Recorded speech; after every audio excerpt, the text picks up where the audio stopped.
Alongside Cassie Elson, Dave Schultz, and Henry Sherwood, I'm Bill Robert, and tonight we bring you another evening of Hillies football action. Our coverage of tonight's game is being sponsored by Haverhill Bank, with 6 locations to serve you. Azul Mexican Restaurant, 316 Groveland Street in Haverhill. State Line Pet Supply, 147 Plastow Road, Plastow, New Hampshire. Aroma Joe's Coffee, with locations in Bradford and Haverhill. JNR Gutters, 213 Main Street in Plastow. And Joseph's Trattoria, 6 Moulton Way in Haverhill. And we see they're getting set. Here comes the Everett team right now. They're coming onto the field. And coming onto the tunnel, it is the Haverhill Hillies. The Hillies coming out of the tunnel. And running through the banner. And so here we go. Football action once again here tonight at Haverhill Stadium. The Hillies and the Crimson Tide. Another Crimson Tide. Not the previous Crimson Tide. And not that other Crimson Tide either. This is Everett tonight. The home of the Everett Crimson Tide and Teddy Peanut Butter, by the way. The voice of the Hillies, I'd like to welcome you to historic Haverhill Stadium for Friday night high school football. Tonight's matchup between Everett and your Haverhill Hillies. Ladies and gentlemen, please focus your attention on midfield as we welcome the captains for the coin toss for this evening's game. All right, so here we go, coin toss. Captains will come out onto the field.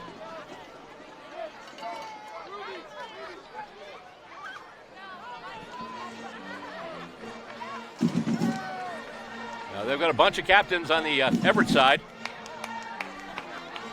Coming out for the Hillies, it is number 71, Henry Farrell. Also Jaden Berube and Mark Gagney.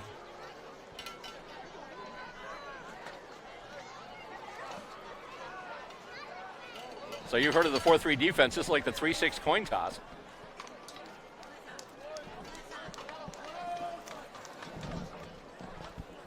Thanks for joining us on the telecast tonight. Glad to have you along on HC Media. Channel 6, the educational channel, and also for you high-def viewers who want all your picture quality, it's on channel 1072.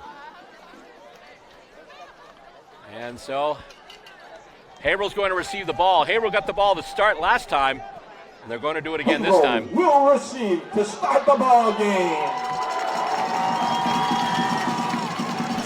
Nelly's all getting jumped up and ready to go here. If this week's game is anything like last week's game, we should have a barn burner in store here. Once again, a really enjoyable contest between Haverhill and Concord last week, and hoping for some of the same tonight as the Hillies face off against the Everett Crimson Tide. I know I've hit the Crimson Tide thing an awful lot. I just found it one of those curiosities. It's not a very common name. Of course, you'll probably still have more teams named the Crimson Tide than you have the Hillies. But Ladies and gentlemen, your attention please. It is at this time that I ask, if you're able, please rise, remove your caps, facing the left goal post for this evening's singing of our national anthem, tonight performed by Valerie Tarabai.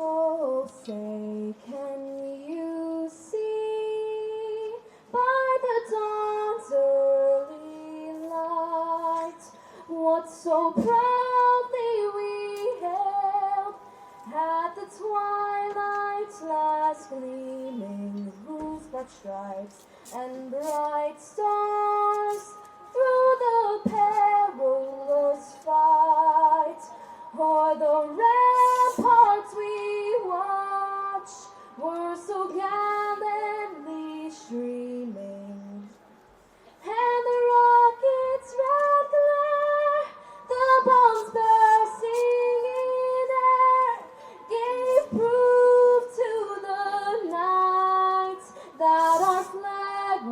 still there. Oh, say does that star-spangled banner yet wave o'er the land of the free and the home of the brave? Give her a standing ovation. That was a wonderful rendition of the Star Spangled Banner, which is actually a pretty difficult song to sing. It's something I would never attempt. Well, I can't really sing anyway, but never mind the Rockets' red glare. The only thing glaring red would be my vocal cords after trying to hit some of those high notes. But applause going out. Great job with that national anthem. And so we're getting set for some football here. Yes, indeed, we're ready for some football. To steal a line from another football telecast. So last little powwow with the coach before the players go out and assume their positions. Haverhill will get the opening kickoff, so they're going to get the first chance with the possession of the ball. And you remember last week they got the opening kickoff, and the return, basically they returned it all the way to the 33-yard line of Concord and then scored on the first play from scrimmage. So they led it 16 seconds into the game, which was pretty good. Let's see what they can do tonight here.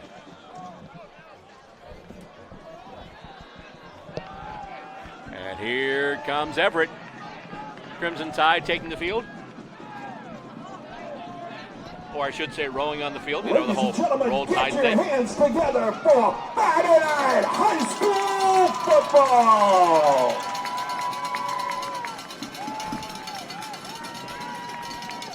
All right, the crowd is ready. Everyone's having a grand old time here. We haven't even started play yet. There we go. First quarter football about to start. Haverhill versus Everett. Everett now with the kick. And it's a good kick. Comes down and it is taken. And what can he do with it this time? Oh, he gets caught. Is able to be elusive, though. Can he turn the corner? Nope. He gets run down there. Not much of a return there. Hebert on the return. And that's going to be Ryan Hebert, number 16, who gets the return on that one. That ball is going to be spotted at the Haverhill 22-yard line. First down for the Hillies. So there we go. Haverhill, much different field possession than they had to start the last game, where they got the opening kickoff. About a 60-yard difference, actually, as they start on their own 22, first and 10 for the Hillies. And once again, in that position there, he's got 2 men in the backfield. That's Bako. Out goes DeJesus now, and Bako throws it right to DeJesus. DeJesus turns the corner. Can he get there? He's still on his feet, still moving, and finally winds up in a pile. I think his forward progress is going to take him to probably about the 28-yard line.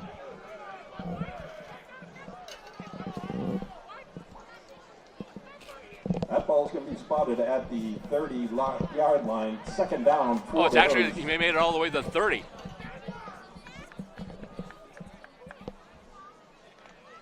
Nice job there by DeJesus. Jathan DeJesus, we've calling his name a lot this season. Had some great touchdown runs last week. Of course, big pass plays for Bako, but part of that was the yards after the catch. As this time he ends it off, and let's see, there's a big pile up. He's pretty close. I don't know if he's got it or not, but he is close. The referee signal first down. They're going to move the chains. First down for the Hillies. And the Hillies got it all the way out to the 33-yard line, so now it's going to be a first and 10 from their own 33. And they're in the huddle once again. First minute gone in this first quarter. Everyone coming up to the line. And Bako has one man with him there. He's got one out wide to the right, one out wide to the left. And he takes it and hands it off. Oh, he almost gets through, and he actually is still able to do it. Nice job there on the carry.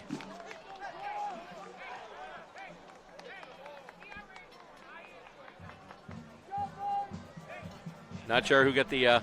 Perez on the carry. I was going to say, I saw 7. I thought it might have been Lucas Perez. Indeed, it was Perez, Lucas Perez, with that gain. So that's a good gain. So once again, good first down yardage. And it's now looks to be about 2nd and 4 on the Haverhill 39. 2 minutes gone in this first quarter now. And this time, They've got DeJesus way out to the left. Got a man in motion, and the handoff goes. Kenny cut inside. I think that's Perez again. Yes, he's got it. I think he's going to lose some yardage, though. At least a couple of yards there. Or did he make it back to no, actually, let's see. No, I'm sorry. I didn't think he made it back to the line of scrimmage. He actually surpassed us and get to the 40, so he gained another yard. So we're talking now 3rd and 3 now from their own 40.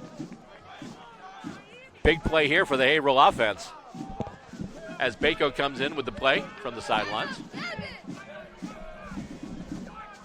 And out they come. And now Bako has 2 in the backfield. He's got 1 out. Actually, he's got 2 out to the right. And Kenny cut it inside. He's got it. He's still got it. He's got the first down and then some more, too. With the ball there, once again, JT and DeJesus. And that's good enough for a Haverhill first down. Once again, they're moving the chains. Ball is going to be spotted at the Everett. DeJesus with another first down. Correction, Haverhill 48-yard line. So they're just about, well, technically they are at midfield right now, but they haven't crossed the midfield stripe yet. So 1st and 10 on their own 48-yard line. So far, they've been able to extend this. They've had 2 series so far. Each time they've been able to convert and get themselves another first down. There we go once again. And it looks like a timeout's going to be called by Everett. Everett.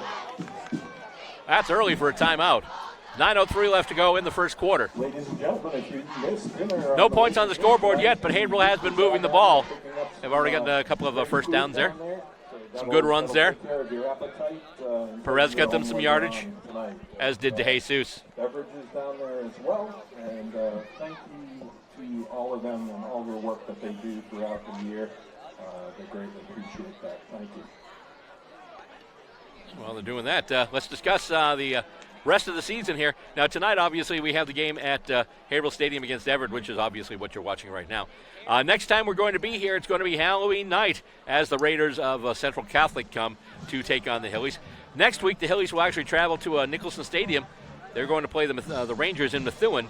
And then on the 27th, the Thanksgiving Day Classic, that's going to be in Lowell at Colley Stadium as they take on the Red Raiders. So right there, those are the last of the basic. I mean, obviously they still have some of the filler games too, depending on what happens with playoffs. But for now, those are the ones we have on the schedule. So the next home game we're going to be bringing to you 2 weeks from tonight. It's going to be a home game against Central Catholic, and we're back in action just about now. And they've got one in the backfield, a little bit of a high snap, but Baco's able to get it, and then trying to leg out a whole bunch of yardage there. I think that was Perez once again with the ball.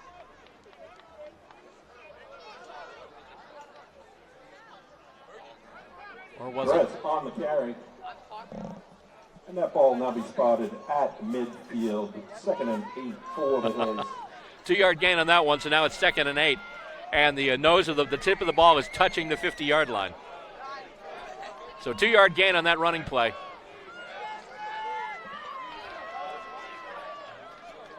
Once again, it's good to have your weapons spread out.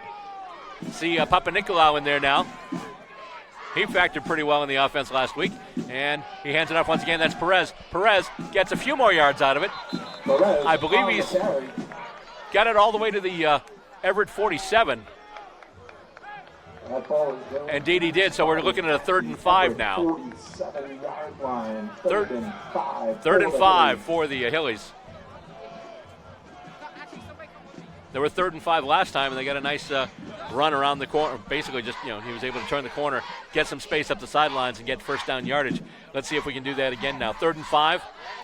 Ball on the 47 actually of Everett. 7:40 left to go in this first quarter. First few minutes of this game have gone by pretty quickly.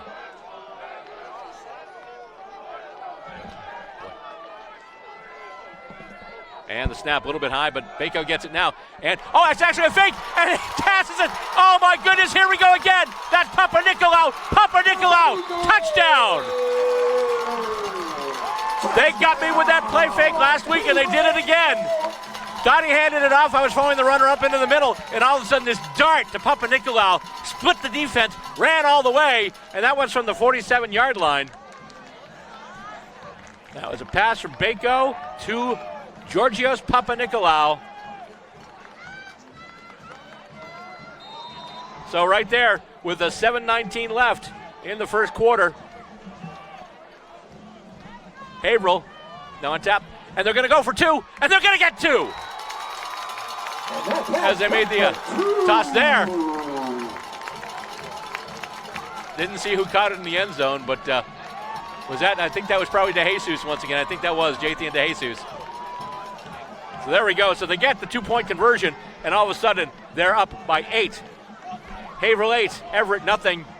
Although Everett hasn't touched the ball yet, and they're about to do that now. But so that was a 47-yard pass play. And once again, basically, the throw itself was about 20 yards. Papanikolaou legged out the rest of it.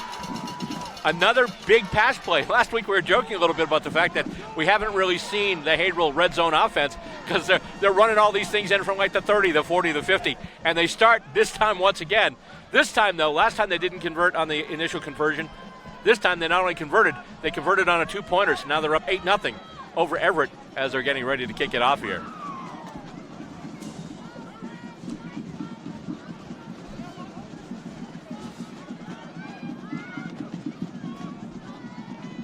Butcher Gonzalez kicking off for the Hillies. That's Butcher Gonzalez, who I believe was the one who actually threw that ball to DeJesus to get that 2-point conversion. Here we go now. He's going to kick it, and it's, oh my goodness, it's an onside kick, and they've got it! Here we go again! This is something you've got to watch out for. And Haverhill's got it. And if we weren't expecting it last week at the start of the half, we were not expecting it this time. After a big scoring play, special teams comes up once again. They get the 2-point conversion, and then an onside kick.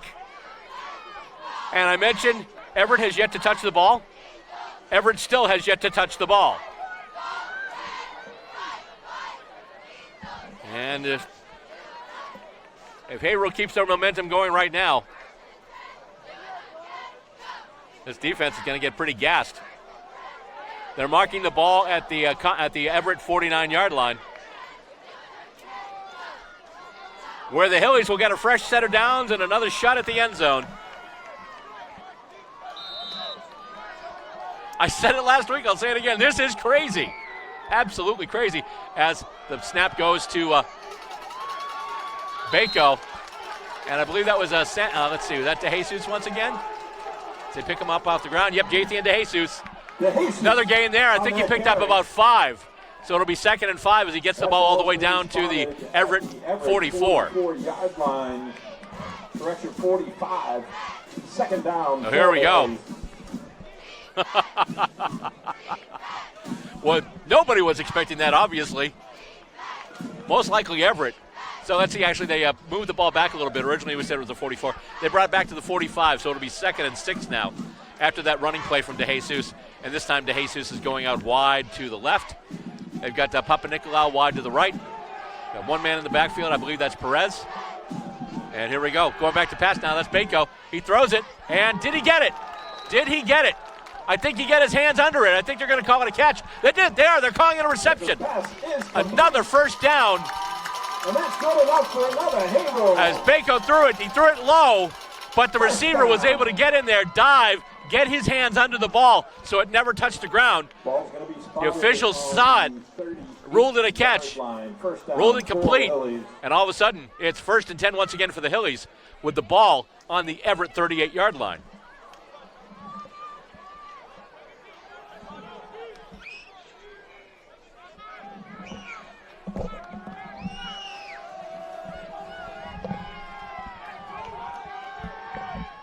And Bako gets a snap now, goes back to pass once again, has to roll out. He gets the ball off, though. Goes over everyone, though. And Bako's pass is incomplete. Bako heard footsteps. 2nd down. Just had to get rid of it, which he did. And so now we're at 2nd down and 10 after that incomplete pass. 6:18 left to go in this first quarter. And if they can continue to move the ball here and just take up more time on the clock, Everett might not have a chance to touch this ball at all in the first quarter. 6:18 left right now. And here comes Haverhill to the line once again. And how are they setting up? It's DeJesus once again wide to the left. A couple of players out to the right as well. We've got 2 players out to the left. One man in the backfield along with Bako. Bako goes back, looking, gun, passing, and that's going to be just a little ahead of the, I believe that was an Abraham Temple that they tried for. Just could not get the ball to him there. So all of a sudden they're looking at a 3rd down now, and this is something where, you get this opportunity with the onside kick. You don't want to waste it here. You want to convert. You want to do stuff with it.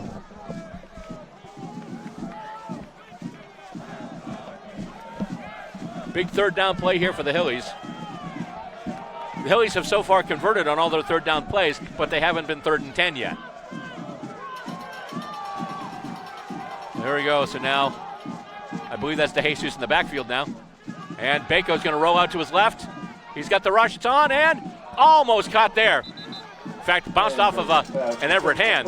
That'll bring up 4th down and long. Tried to get it to DeJesus. From the Everett 38-yard line. So it'll be 4th down now and 10. And so what are we going to be doing here? Actually, they're sending in Bako with a play. So once again, they're doing it here. They're actually going for it. And once again, it's not like under 5 yards, so it's not like they're just trying to trick the defense into jumping offside. They're going to have to move this ball 10 yards in order to get the 1st down here. At least 10, obviously. And so here we go once again in the backfield. As Bako, he's got 2 left, 2 right wide. Going back, and he throws it up there. Papanikolaou has it for a 1st down. A big clutch 4th down play. They bring it all the way down to the 22. And once again, Haverhill moves the chains. Bako put a little extra zip in that football. Papanikolaou had to go up to get it, and he got it. And everyone's saying he's number 1. And actually, yes, he's number 1. But yes, he's number 1. Georgios Papanikolaou, number 11. And he's a junior, by the way. A lot of these guys are juniors. Michael Bako is also a junior. Jathan DeJesus is a junior. Lucas Perez is a junior. And so we've got it now, and that ball, as I had my nose stuck in the roster. Another 1st down as they roll it right down. My apologies. Oh, they're hurrying it up now. Not giving Everett time to set up. They've got it set, and now it's a handoff, and it goes to, I think that's Perez once again, and he'll be stopped up and just stopped there. So as I was going over some of the class structure here, the fact that you've got a lot of juniors coming back to this team next year. They ran a big play because they had it from the 22. And now it's 2nd and goal at the 4. So another big offensive play there. And we were talking about when it was 4th and 10, it's like, you want to make the most out of this opportunity. Right after that, the big pass to Papanikolaou. And I'm sorry, Papanikolaou. Sorry, Georgios Papanikolaou. There we go. And now, all of a sudden, Haverhill knocking on the door once again with the ball on the Everett 4-yard line. It's a 2nd and goal. And we got a whistle. And, looks like we've got a penalty.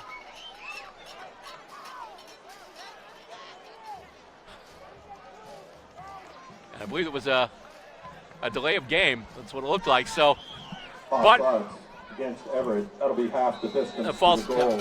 So there we go. So 2nd down. Half the distance to the goal. So now it's a 2nd and goal from the 2. And Bako has it now. He throws it, and let's see. Where'd it go? And Baco's pass is knocked and down it's incomplete wherever it went. So here we go. It's 3rd and goal now from the 2-yard line. And the thing is, if you're going to give up a penalty, might as well do it down here where it's half the distance to the goal and you're not giving up 5 or 10 or 15. 3rd down. Of course, it means you've got much less space in back of you, but So here we go. 3rd and 2 once again. And one thing we haven't seen this year is the field goal unit for Haverhill. But I mean, they're just about where you'd kick an extra point from anyway. So we'll see what they do here. 3rd down and 2. And even if you go for it in 4th and get stopped, you got him pinned way down here. And let's see, does he go in? That's really close. And Bako on the carry.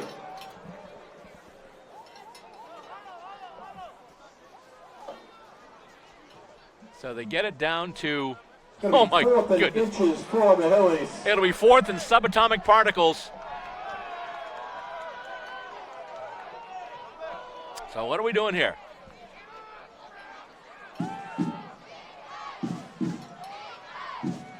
We're sending in the play here. So what are we doing here? Oh, that's going to be Brewer Murray. And he jumps up. He's in! Murray with a touchdown! 2-yard, half-yard run. Number 11, Brewer Murray.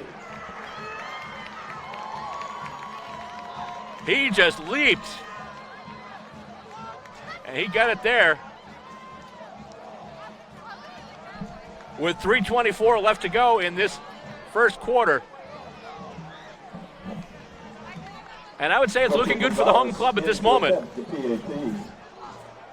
And so here we go now, the point after. And here we go. Oh, they got a whistle. It looks like we got a flag. Flag in the end zone. Flags on the field.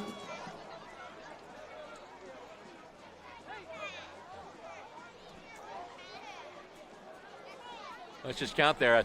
They sent one player off. I think they might have had. Yeah, they had too many men on the field. They sent one player off. I was just doing some quick mental math there, counting the number of white jerseys out there on the goal line. Once again, half a distance to the goal. And what are they doing now? They're bringing out another package. They've got different players. They've got Perez coming out there right now. A bunch of these players come back in. Papa Nicolau is back. It looks like Gagny came back too. So let's see what they're going to do now as they, once again, half the distance to the goal. Coming out there right now is Brewer Murray, who made the dive over the goal line for that touchdown. This time he's going out. They're in motion. Here we go. And let's see. Can he get it? Tackled.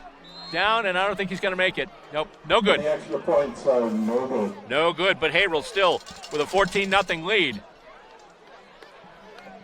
And they have absolutely controlled this first quarter.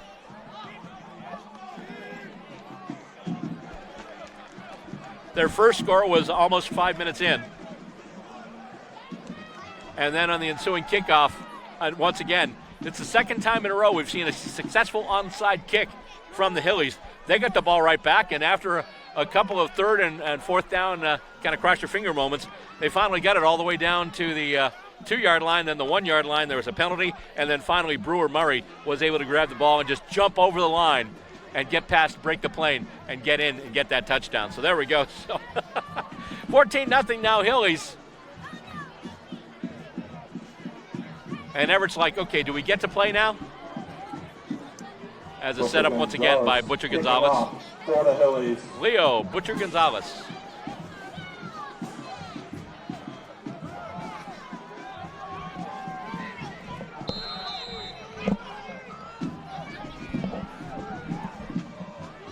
And let's see. Oh, they did it again. This time, though, Everett does recover. And I believe the ball was taken there by number 8. That's Stevenson Thomas, a junior running back and middle linebacker.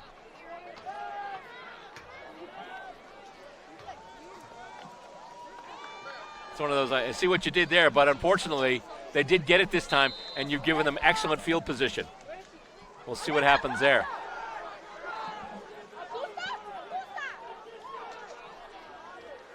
And handoff.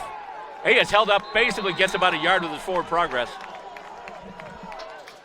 That's about it. On the stop for the Hillies. So now it'll be second down. Ball's going to be spotted at midfield. The ball is just into Haverhill territory now. So they got probably about a half yard on that, so it's 2nd and 9.5.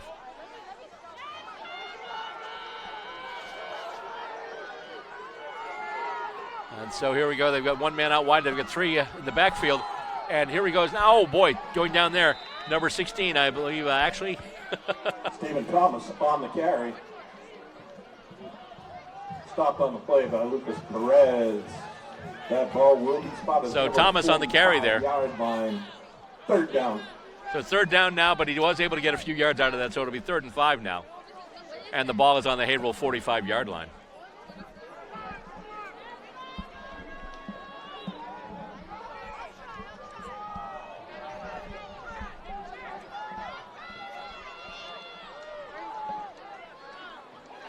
And there's a snap. Once again, they give it to him, and let's see. He stopped, and Thomas on the carry. Thomas on the play once again.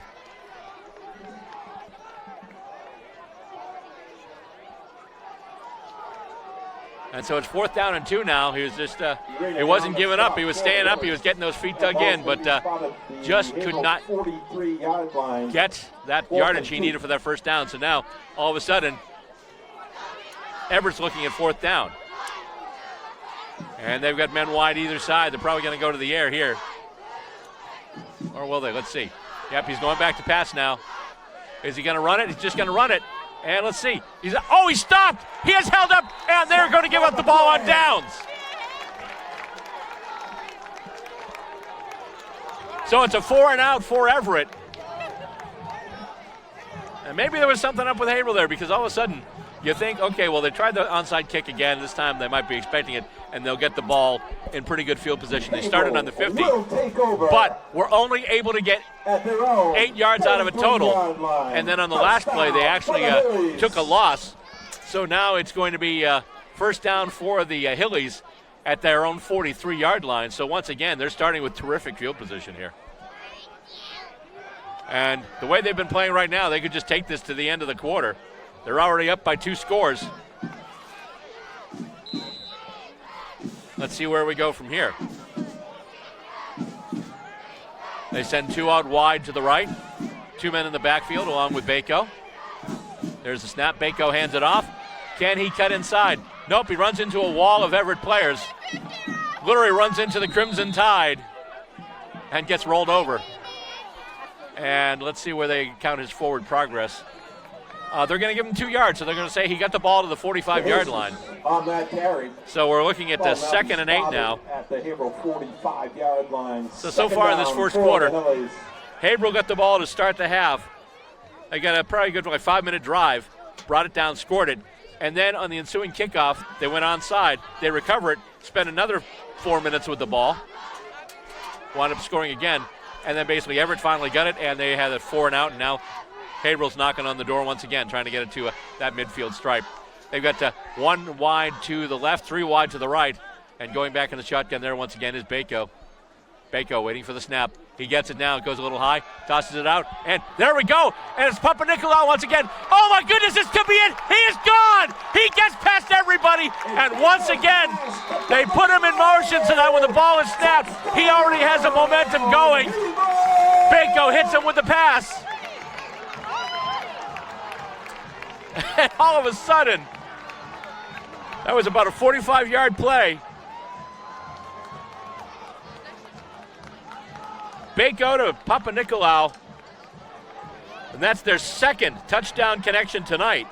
And once again, it was a case of just get the ball to Papanikolaou and let his legs do the rest. And that's exactly what they did. And I was thinking, okay, we'll take this to the end of the first quarter and then we'll score in the second. But nope, not quite with 17 seconds left. And the kick is good. And the PAT is good. And the PAT is good. So there we go. Papanikolaou once again gets the score.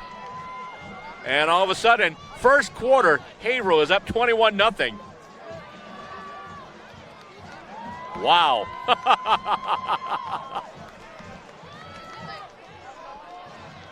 And obviously things are not going Everett's way right now in any way, shape, or form. So once again, Haverhill scored, then Haverhill kicked the onside kick. They recovered it, got it back, scored again, and then Everett. I'm like Crimson Tide on the brain here. But Everett was able, there was another onside attempt. They were able to fall on it and get the ball at the 50. Great field position. The farthest they were able to take it was 8 yards. That's it, 8 yards. So it's basically a 4 and out as they gave it up on 4th down. Haverhill took it right away, and after one quick 2-yard gainer, all of a sudden, once again, Papanikolaou gets the ball, and literally, he just, as soon as that ball was snapped, he turned. Butcher Gonzalez. Bako hit him with the pass, and by that time he was in full gallop, and nobody was catching him. Let's see what Butcher Gonzalez does this time. No, he's going to kick it this time, and is picked up. And now let's see where they can go with it. He is wrapped right up, gets it back to about the 41, and that's where it'll stop.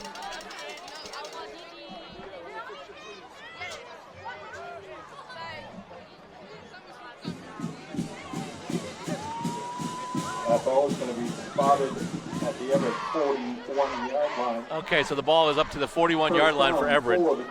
10 seconds left to go in this first quarter. Crimson Tide down by a bunch as they once again get the ball. This will be their 5th play from scrimmage this quarter. Everything else has been all Haverhill. And here we go.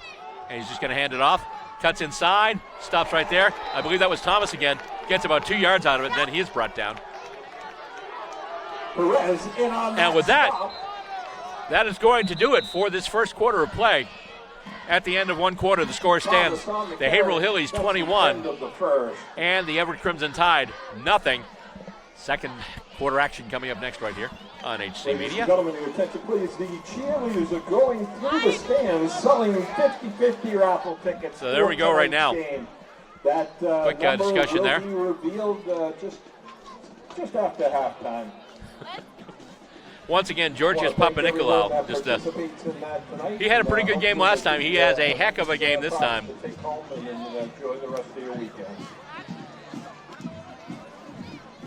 Again, the Brewskos are down there cooking up. So far the offense tonight for the Haverhill Hillies.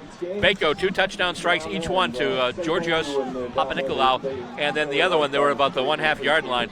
And Brewer Murray was able to just hop over everybody. He hurdled the both lines and pushed himself into the end zone. And that's where we are right now. 3 scores for Haverhill, and so far nothing for Everett. This is Everett's 6th play from scrimmage in this game. Here's the snap, and just a quick pass to the backfield there. And he is wrapped right up there, not letting go. He gets a few yards out of it. Not much, though. And they'll mark him probably around their own 47-yard line with that forward progress. Or the 48, actually. That's where they're going. 47 now. That's where they're putting the 3rd down marker. So we're looking at about 3rd and 4. Ball is now spotted at the 47-yard line. So far, 3rd down. Haverhill has had 3 touchdowns in this game. Everett has yet to get a 1st down. He's going back now, throws to the backfield. Penetration's in there, and he is stopped right up, and he is brought down back to the 40.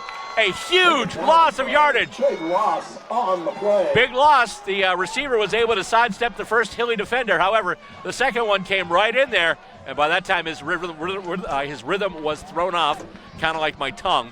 And actually, it's not going back as far as I thought it was going to go. But anyway, ball is now spotted at the ball is at the 42, looks like. 42-yard line. But it's going to be 4th and 8 here. And they're going to bring out the punting unit. So Haverhill's going to get it once again.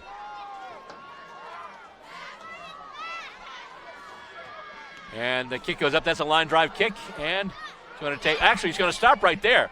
I thought it was going to take an Everett-friendly roll, but kind of just died right there. So Haverhill takes over at their 28-yard line. Hasn't been a problem for them tonight. They actually started, I think, their first drive on their own 22. And they still were able to march it in. So far, 7 offensive snaps and 1 punting play for the Everett offense tonight. Meanwhile, the home crowd loving what they're seeing. They're absolutely loving this.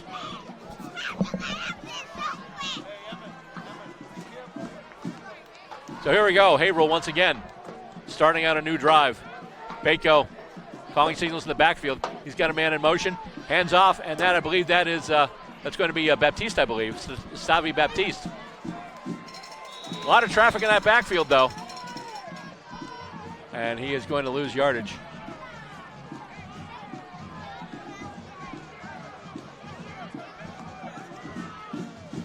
think that was Baptiste. I thought I saw the number 5. Although I do see the number 5 on the bench too, so I think that might have been DeJesus actually. But whoever it was, he actually lost 4 yards. So now we're at 2nd and 14 for the Hillies.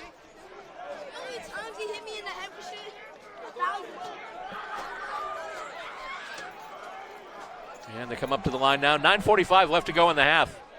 Haverhill up by 3 scores. Looking to add some more here. Bako calling signals, getting ready. Oh, one of the Everett players almost jumped there. In fact, did they jump? And actually a timeout. Haverhill offense not liking what they're seeing, so they're just going to call for a timeout.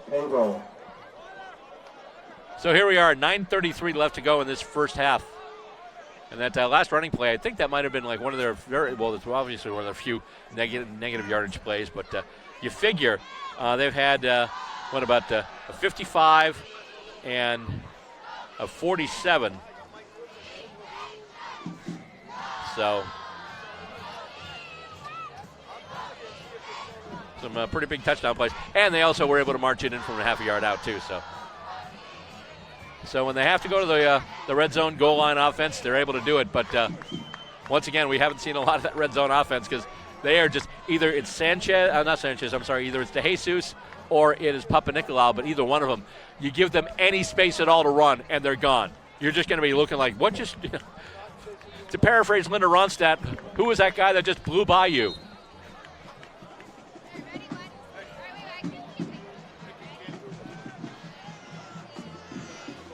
There we go once again, 2nd and 14 now as the Hillies will discuss their options.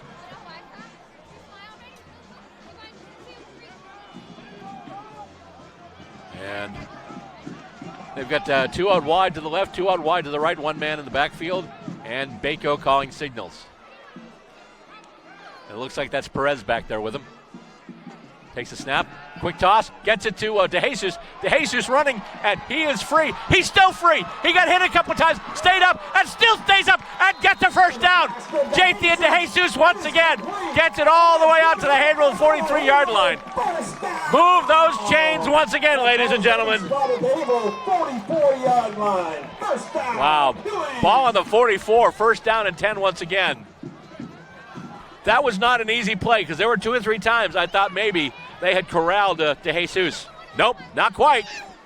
Not even close. Jathan DeJesus with a terrific play once again.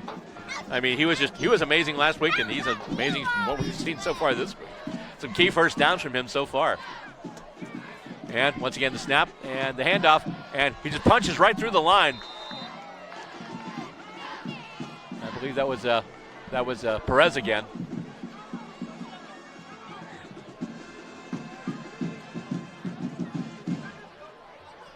That's a big gain once again, so another 5 yards as they get it down to their own 49-yard line. 2nd down and 5 now for the Hillies.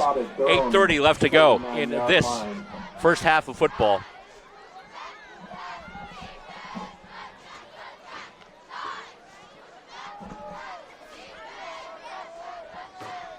Hillies come to the line once again now that this time they've got 3 out wide to the left, 1 to the right.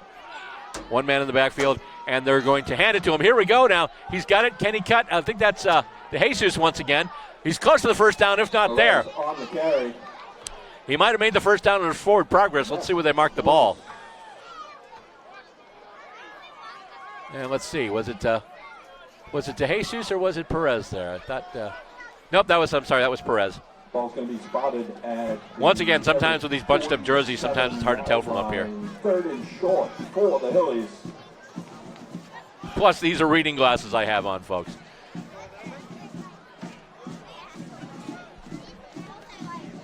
So 3rd down and a yard. And once again, Haverhill, unstoppable. And going in motion there is Alvarez. He gets it. Alvarez gets it now. Can he get out? He turns the corner, gets first down yardage, and then there's a penalty. Penalty in the defensive backfield. And the Hillies are saying that it was a defensive penalty. They're saying, hey, it's on those guys. So we'll see what the official call is here.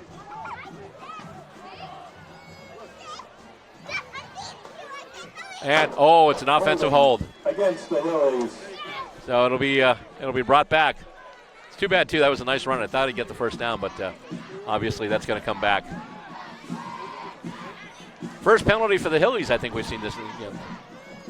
I know we've seen a couple from Everett, but they were backed up against their own goal line, so it was the half the distance of the goal thing. So how far are they going to bring it back? They're going to bring it back 10 yards, it looks like. And they're going to bring the ball all the way back to the Haverhill 45-yard line. So all of a sudden we're looking at the 3rd and 9 now for the Hillies. 3rd down and 9 after that. Because they called it from the spot of the hold, so, but then they brought it back 10 yards. So there we go. So 3rd and 9 now for the Hillies.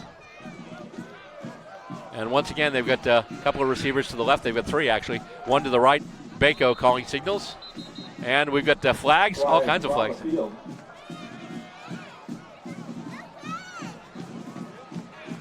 And they're bringing it back again.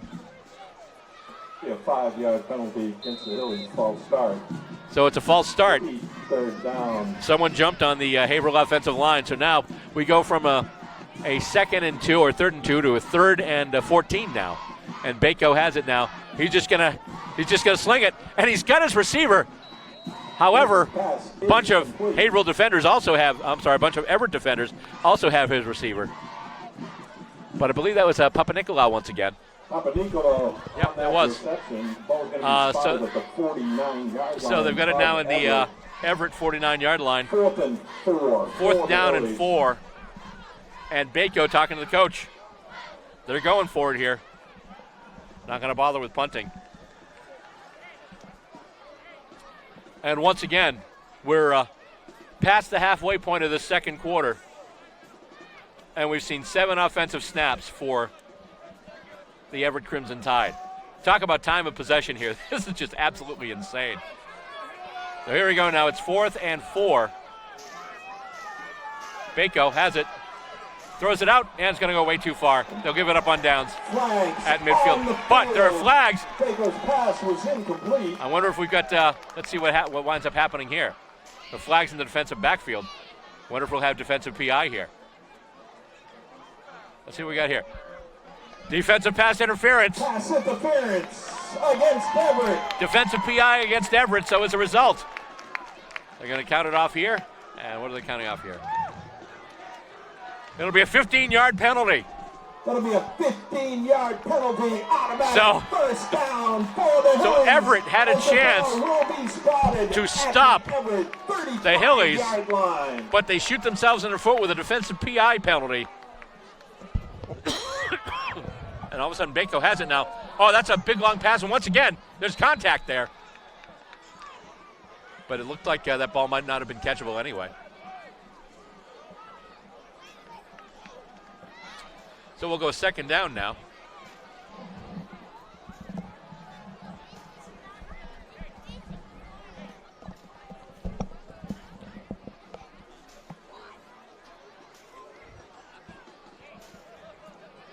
Bako coming back on now, so that pass was incomplete, so it'll be 2nd and 10 now. 5:29 left to go in the first half.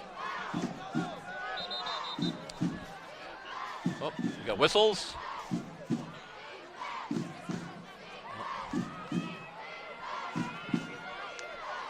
Oh, just making a quick substitution. There we go. And now here we go. Once again, 3 out to the right this time, 1 out to the left.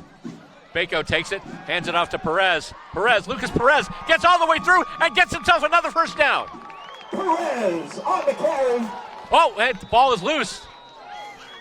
But I think the play was probably already dead. Good enough for a Haverhill. That's another first down. First down for the Hillies once again. So the ball is going to be marked at the 22-yard line of Everett. At the 22.5-yard line of Everett.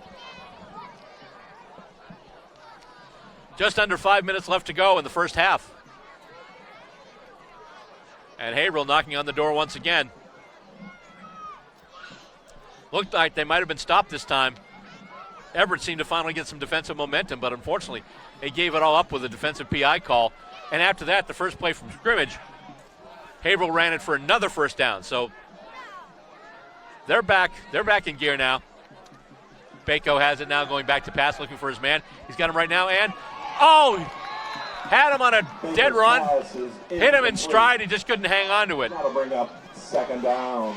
That'll bring down 2nd and 10. The clock stops with the incomplete pass. 4:26 left to go.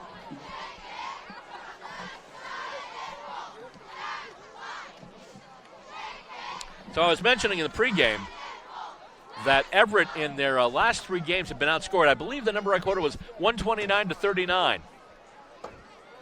Well, make that now 160-39. 2nd down and 10 now. Once again, empty backfield this time. Everyone's out. They've got 2 out to their left and 3 out to the right.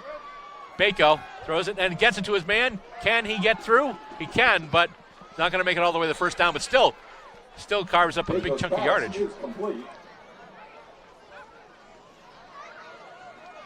And I believe that might have been DeJesus once again. Yep. And that'll bring up JT and DeJesus. So they call him down at the 17-yard line. So it'll be 3rd and 6. 3rd and 6 now for the Hillies.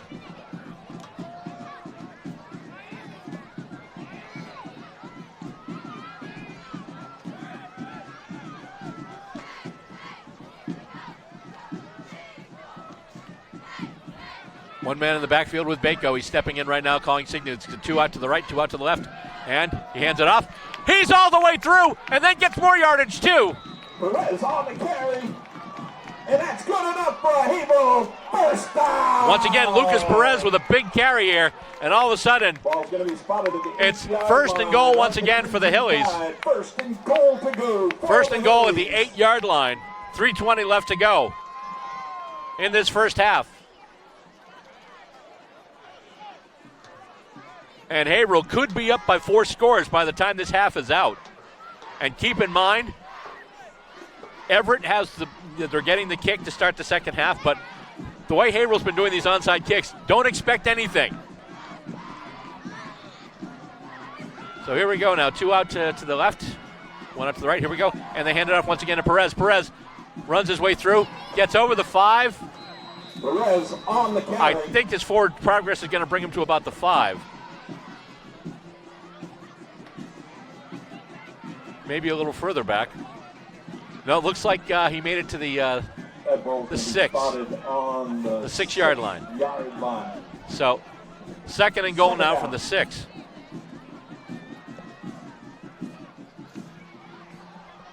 So what did you hear? Do you continue to go to the ground, or do you try and see maybe if you can get somebody loose? Do another one of those darts, where you fake you hand it off and then just go back, throw a dart to Papa Nicolau. He is out there right now. And let's see where he is going to set up. Papa Nicolau is going to be one of the 3 men going wide to the right. I believe we've got DeJesus on the left, and we've got a whistle. And we've got the timeout. Everett calling another timeout. So I believe they have 1 left to go.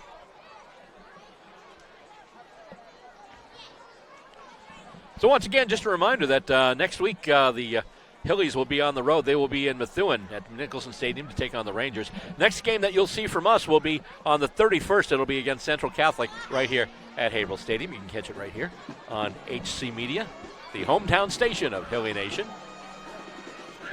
As the teams still discuss everything here. And we got people jumping up and down stands here. It's exciting till the liability issues kick in.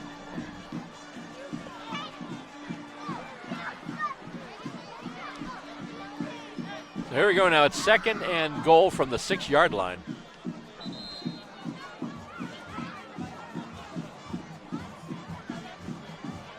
And so defensive strategy being discussed by the Everett Crimson Tide. Think about this, too. You remember the Haverhill offense. The first game we did here against Andover, they didn't score a single point. Last week they scored 42. This time, so far, they scored 21, and they could have 28 before the end of the half here. So that would be, 70 points in the last 2 games? Bako going out, corner in the end zone. Did he get it? Touchdown! Excuse me. Just a nice little fade pass, just get it to the corner of the end zone. His man jumped up and got it, I believe. Was that Sanchez? Sanchez. Why am I saying Sanchez? I don't know. DeJesus. I don't know why I'm saying Sanchez. DeJesus has it here. I think it was I was watching doing another game, and they had a number 2, Sanchez. That was. So here we go. The kick from Butcher Gonzalez. And the PAT is Leo good. kicks it. Butcher Gonzalez. So there we go. PAT is good. And so Haverhill, I mentioned they'd have 28, and indeed they do.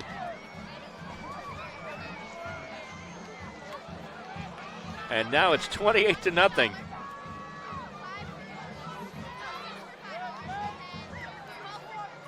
So it's Bako, and I believe it was Sanchez on the receiving end of that.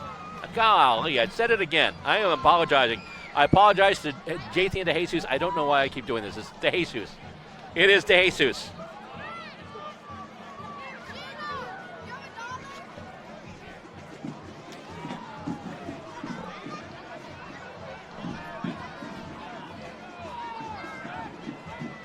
You'd think with the amount of times I called this guy's name, I'd have this down by now. My apologies to the player and obviously the family. Jathan DeJesus. Next week I'll have that. I'll bring a highlighter with me and put that in large type. And so Butcher Gonzalez with a kick out there, and it's caught. And here comes Everett now. And it looks like he might have a lane. He does have a lane. Can he get it? He might be gone. Let's see what's going to happen here. Can they catch him? This might be. Oh, he gets him. Gets him down after a big return. Barretto on the return. Signs of life.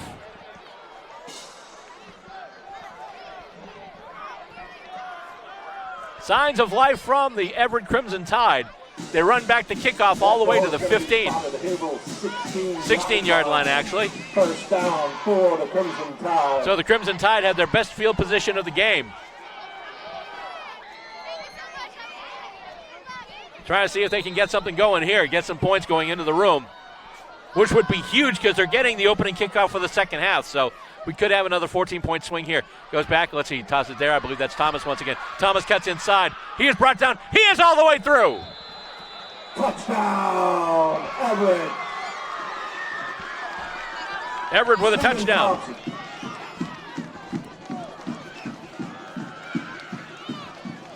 And all of a sudden, we were talking about the ensuing the kickoff for the second half. It's becoming huge all of a sudden. With 1:25 left.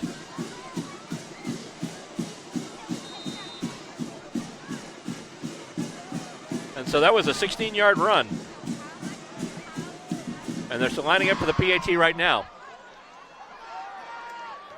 And the kick is up. And I think that went wide left. And the PAT is no good.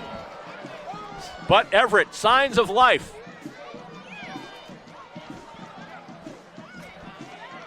As so far, and even if you figure, that play. Ladies and gentlemen, the cheerleaders are still going through. That is, you still look at time of possession, and Everett has only had, I think. And also stick around at the half as they've had 8 offensive snaps in the game. Of the Spirit Awards.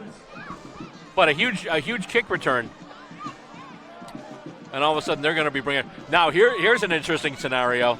I wonder if they're going to try going onside here. Because if they can do it onside and score a crazy quick touchdown to end the half, then they got the ball to open the second half, and all of a sudden we could be looking at a 21-point swing here. We'll see what winds up happening here. At this point, all bets are off.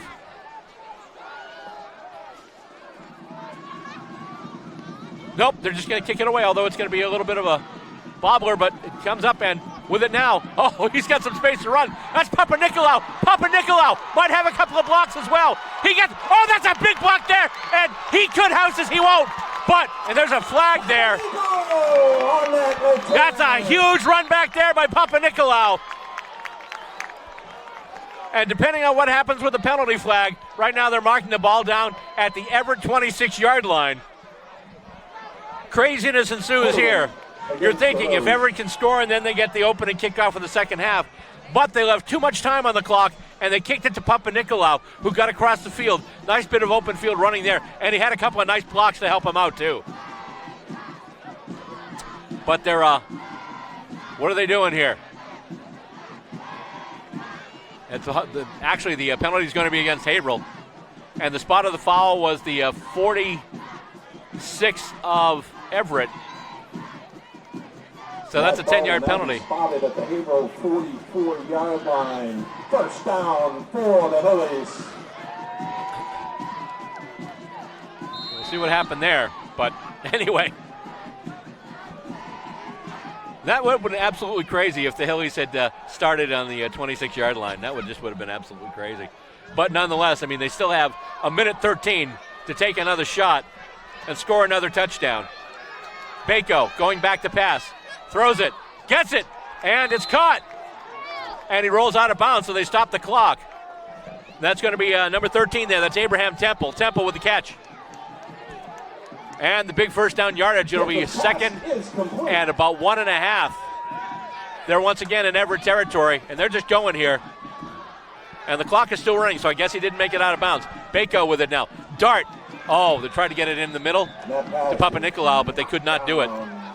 But the incomplete pass will stop the clock.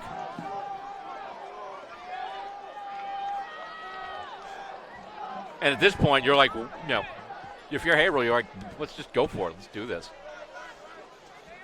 3rd and 1 now, so at this point, all they have to do, they still have a couple of timeouts, too. So right now, the key is, just get the ball into first down territory. Maybe take another timeout and then see where you're set up to take another shot at the end zone. Bako getting signals right now. Got a player in motion. That was Alvarez. And now the throw goes to Alvarez. He's got the first down. He might have more. He actually gets it down to the 40. Baker's pass is complete, and that's good enough. And they're going to call timeout right here. Another first down for the Hillies, so they've got the ball now on the Everett 40. Ball's going to be spotted at the Everett 40-yard line.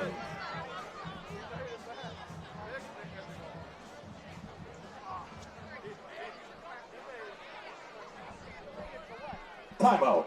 Haverhill. Haverhill with a timeout, 37 seconds left to go. There's still plenty of time for this offense. One dart to Papanikolaou, he could be gone. One dart to DeJesus, he could be gone.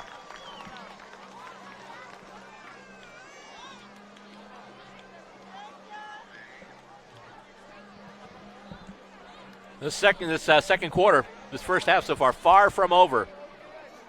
Haverhill has it in Everett territory. With a first down. And you figure if they can keep it along the sideline, get some quick throws in there, that would help them with the clock. They still have one timeout to go, too. So here we go. Everyone's coming back on. Here comes Bako. See Perez out there. Papanikolaou. DeJesus.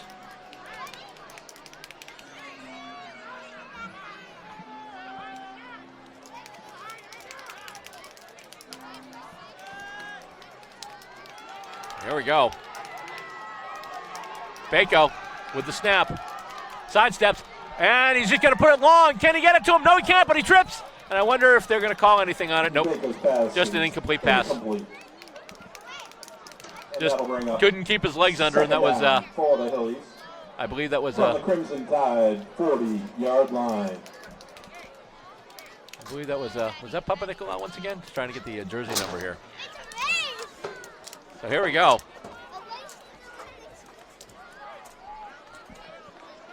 .30 seconds left to go in the half. 2nd and 10 for the Hillies.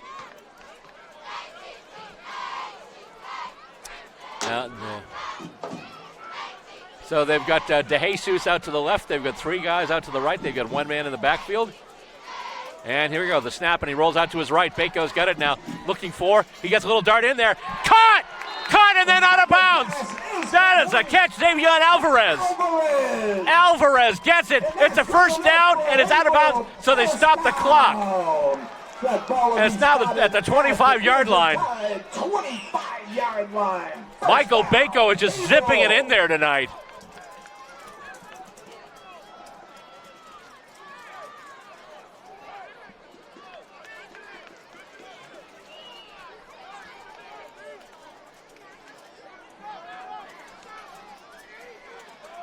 So let's see what we got here. We got two to the left, two to the right.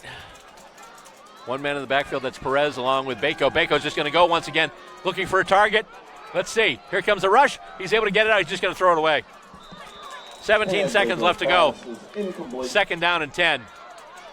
Bako saw the rush coming, didn't see any targets, so rather than take a chance with it, he just fired it into the sidelines. There we go. Second down and 10 now, the ball at the Everett 25. Haverhill looking to add some points because, once again, as we mentioned, Everett wanted to add some points at the end of the half because they basically get the kickoff to start the second half, but they left way too much time on the clock, and right now the Hillies are 25 yards away from hitting pay dirt yet again. And DeJesus is going out to the left as well as Papanikolaou. We've got two men on the right. One man in motion, that's Papanikolaou. And Bako once again going back to throw.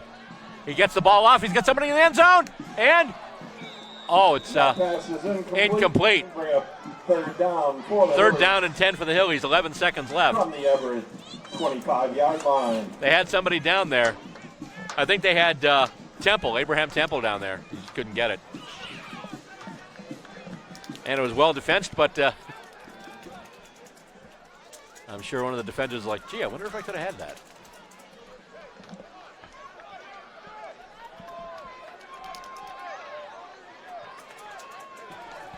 So we've got 11 seconds left, time for probably two shots to the end zone. We'll see if they can do it here. And we've got, let's see, two out to the left, two out to the right. Bako with it. He's got Lucas with him in the backfield, Lucas Perez. Bako once again goes to throw and getting around. And let's see what he's going to do here. He's going to throw it inside. He's got another first down. And they need to call timeout right now. Timeout, let's see. Bako's pass is complete. I don't think they got the, let's see. Yep, nope, they did not, they were not able to call timeout in time. So the drive will stop at about the 14-yard line of Everett. So Everett dodges a bullet there. And that's the half. It looked like the Hillies could have come up with another touchdown there. But that's not the way things wound up happening here. So the last score of the half was indeed the touchdown from the Everett Crimson Tide. And the Everett Crimson Tide will also have it to start the next half. We'll see what they can do with it there. They haven't had much sustained offense. Obviously, they've had a 4-and-out and a 3-and-out.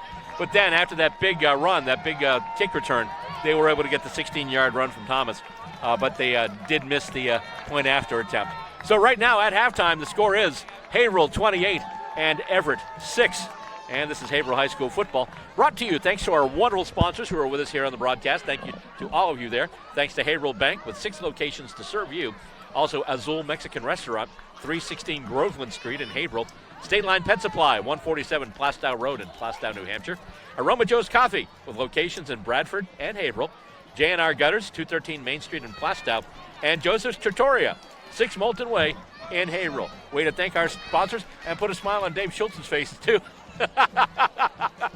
So we are at halftime. We are going to take a break, and we will be back with more Haverhill High School football. 28-6 Haverhill at the half. We have Mike Downs, principal at Haverhill High, and he's down there to present the Spirit Awards for this year. It was a tough competition, but the trophy goes to the class of 2026. Congratulations to the seniors.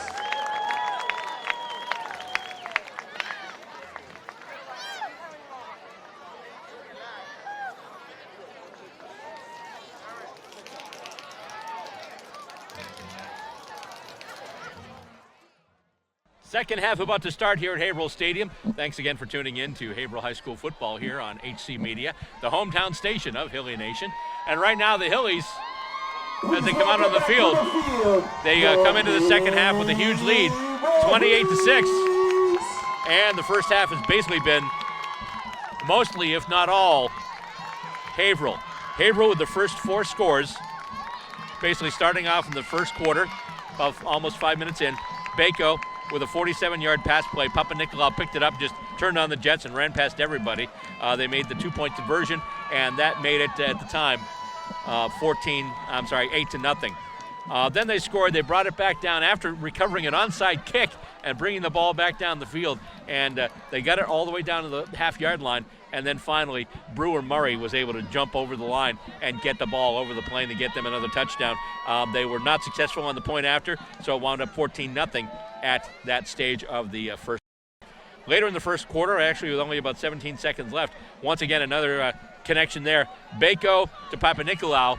Short pass, but then Papa Nicolau just turned on the Jets and got a ton of yards after the catch. And that made it 21-0 after they kicked the extra point. That is how the first quarter ended. Second quarter was pretty much back and forth, but with 1:49 left, Michael Bako once again found Jathan DeJesus. The point after was good, and Haverhill was up 28-0. And then things got weird. Basically, no onside kick this time. They did kick it away, and it was picked up and run. I believe it was Thomas who got it, and it was a run back, made it all the way back to about the 16-yard line. And then a running play from the 16-yard line. Thomas ran it right through, got through the hole in the middle, just ran and just saw daylight and just went all the way. Got the touchdown there. They did not score on the point after, but that's where we stand score-wise right now with the Haverhill Hillies 28 and the Everett Crimson Tide 6. And the important part is obviously the Crimson Tide are going to get the kickoff to start the second half, so they're going to get the ball right back. Now, the other thing is after the touchdown from Everett, Haverhill had a chance to actually put more points on the board as they had a big kickoff return from Papa Nicolau. Part of it got called back due to a penalty, but they made it all the way down to just inside the 15-yard line when time ran out in that first half. So as it stands right now, it is Haverhill 28 and Everett 6.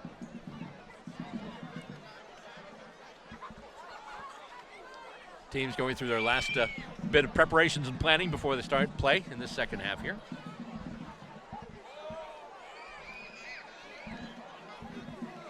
And thanks for checking out the show tonight. And obviously, those of you who watch later online, thanks for watching us too, whenever you do, whether it be on YouTube or live here on HC Media or whatever. We're on the educational channel, Channel 6, and also the HD channel 1072. And alongside me tonight, we have got Henry Sherborne and also, actually Henry Sherwood, I think, and also Cassie Elson is handling the buttons tonight. So lots going on here tonight at Haverhill Stadium. And once again, it's actually getting kind of chilly now. But luckily, I knew this was going to happen, so I made sure I layered up the clothing ahead of time, so I'm literally in human lasagna mode right now. And Everett getting set to take the kickoff.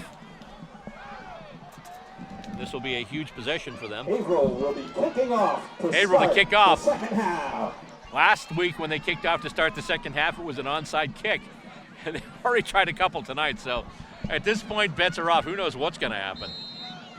But getting ready to take the kick there is Leo Butcher Gonzalez, number 10 for the Hillies. Checks with his line. What's he going to do here? And it's actually a little bit of a squibber kick. And is he able to get it? It looks like it might have gone out of bounds, so I think we might have a penalty with the kick going out of bounds. And that ball is going to be spotted at the, looks like 38, out of bounds. Actually, I saw the penalty flag. It might have just been where they marked the ball. But at any rate, Everett will get it now. So the Crimson Tide will have the ball. And where are they setting up here? Ball now be spotted at the 43-yard line. Ball's going to be at the 43-yard line. So Everett once again starting with good field position. Not as good as they had last time. They were on the 16 before, but this time they will start. And now it goes, and they try and run it in. And they don't, actually they lose the yardage. They got caught behind the line of scrimmage, so it'll be second down. On the stop for the Hillies. And And that's a loss on that. It's a loss of about 2 yards, so it'll be second and 12 now. 42-yard Second and 12 for the Crimson Tide. For Everett.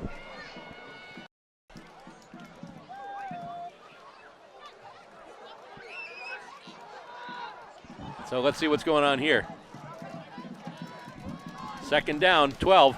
They're going back, actually just a quick pass out, and he is once again caught. Haverhill's defense is just getting in there and drives him back for, I believe, maybe another yard loss, depending on where they call his forward progress. For the Hillies, going to bring up third down. Let's see. Nope, they're going to say he got back to the original the line of scrimmage, so it'll be third down and 12 now.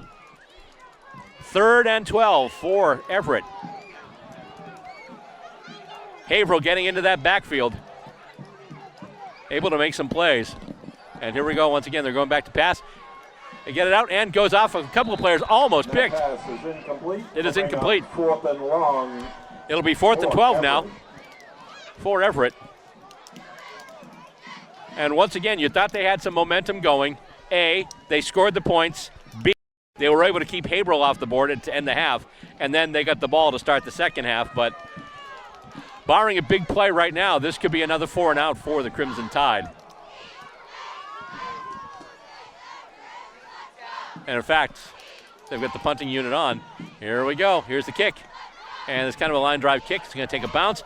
And actually, let's see here. Just going to take a little bit of a roll there. And Haverhill will start at their own 26. First down for the Hillies. First down, Hillies.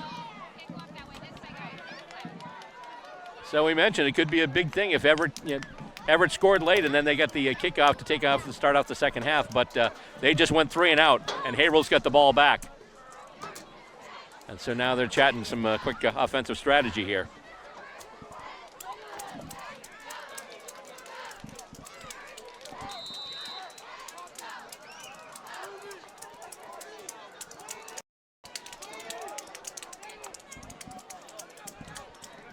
So out they come. Bako bringing his troops to the line. He's got 2 wide to the left, 2 wide to the right. He's got 1 man in the backfield. He's calling signals. Got a man in motion now. And actually, just a little toss off there. And he's still got it. And he's on his feet. Finally goes out of bounds there. Bako's pass to Alvarez. And it's Alvarez once again. Xavier Alvarez. And that's good enough for Haverhill. And that's going to be a first down. Haverhill moving the chains again. First down for the home club again. That ball's going to be spotted at Haverhill 43-yard line. The ball is at the Haverhill 43-yard line. First and 10.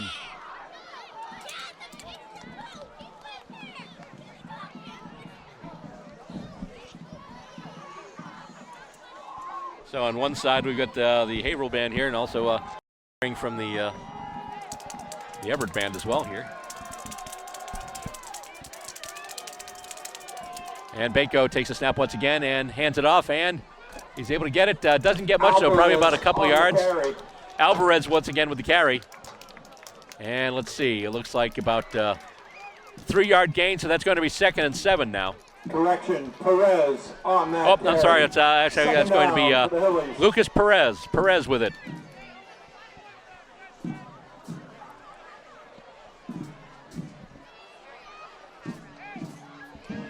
Second down and 6 now, 9:55 left to go in this third quarter.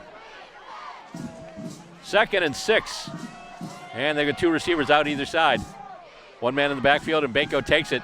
Looking for and getting DeJesus. DeJesus makes a nice little starter step. He's got the first down. He's got more, and then a big collision, and he goes out, I think, around the 37. JT and DeJesus once again. A big first down there. They'll move the chains once again, and where are they spotting the ball? It looks like it's going to be at the Everett 37. Ball's going to be spotted at the Everett 37. So another new set of downs for the Hillies. For the Hillies. And they're giving the home crowd exactly what they want right now.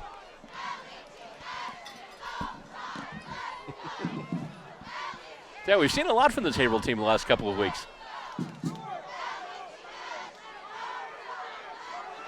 And boy, you talk about Bako throwing for all these touchdowns, but Papa Nicolau and DeJesus, I mean, just crazy. You get them loose anywhere. In fact, they get it to Papa Nicolau. Actually, no, they don't. Bako takes it, It's just going to be a quarterback keeper, and he gets a few yards out of it. I think probably around 3 or 4.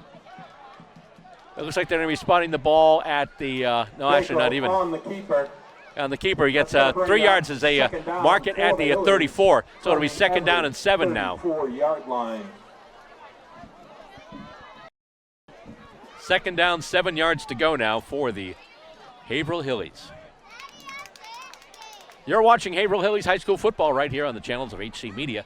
And you also, the week after the game, you can catch it on their YouTube channel as well. Check them out. HC Media. Just check them out on YouTube. Check them out online, too. Haverhill Community Media, actually, HaverhillCommunityTV.org, I believe it is. And the snap. Let's see, who's got that now? Oh, he's still got it, and I'm not sure if that's DeJesus or if that's going to be, let's see. That is DeJesus with it once again. DeJesus gets some more yardage out of it, not much though. It looks like a gain of about a yard, so it's going to be 3rd and 6. Ball is on the Everett 33-yard line now, 3rd and 6.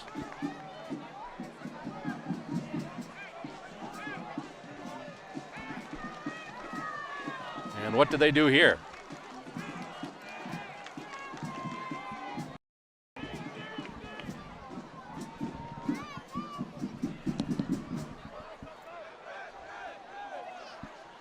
Coming out once again, going wide to the left there. There's Papa Nicolau. They've got 2 in the backfield, nobody wide on the right. And they fake the handoff to DeJesus. Oh! Brewer Murray, they threw it. It was a little behind him. He had to reach back and just could not corral the ball. So now we're looking at 4th and 6 here. But we still see a Bako on the field. They've made a couple of key 4th down conversions before.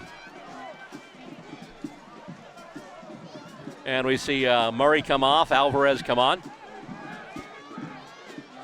And there's a Bako and Papa Nicolau talking about things.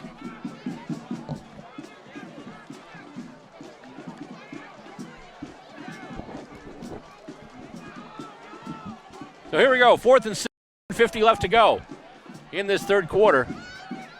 Bako, he's got 3 out to the right, 1 to the left. He's got 1 man in the backfield with him. I believe that's Perez. He gets the snap, looking for a chance to throw. Oh boy, here comes the pass rush. Hops up, gets it, and caught! And he does the toe touch, and he gets down in bounds. Oh, that was Jathan DeJesus once again. Is complete. First down, Haverhill, and the Hillies are in the red zone. Right now, was that Jathan DeJesus or was that Stephon Diggs? I mean, just was able, had the presence of mind to get those feet down, just do the toe tap inbounds and then fall out with it.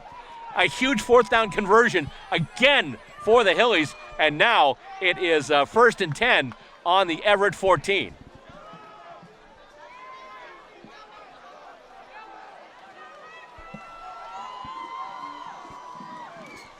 Here we go, and it's a handoff there. He's got some space, and he moves ahead. He might actually have the 1st down. I think that was Perez out of the backfield. Does a handoff once again, and note that they're going to say he's just short. They're going to mark the ball off at the. Ball's going to be spotted on the. It's going to be on the 4. Line. I wonder if they're going to do a measurement here because that's really close to 1st down territory. 2nd inches. Yep, nope. They're just going to put it there, so it's going to be 2nd and subatomic particles once again.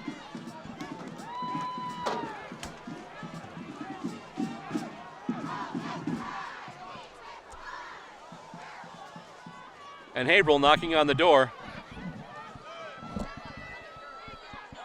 And with the amount of times they're knocking on the door, I feel like I'm watching The Big Bang Theory. Everett. And who's got the ball there? Oh, Bako tried to keep it himself. I think he stopped just short. Bako on the carry. Ball's now going to be spotted at the 5-yard line. It's now at the 5, so we actually lost a yard. 3rd and short for the Hillies. 3rd and 1. 6:32, 6:31, 6:30 left to go. Almost at the halfway point of this 3rd quarter. And Haverhill has been completely in command. Except for 2 plays, a big run back and a big running play from scrimmage. Basically, it's been all Haverhill tonight.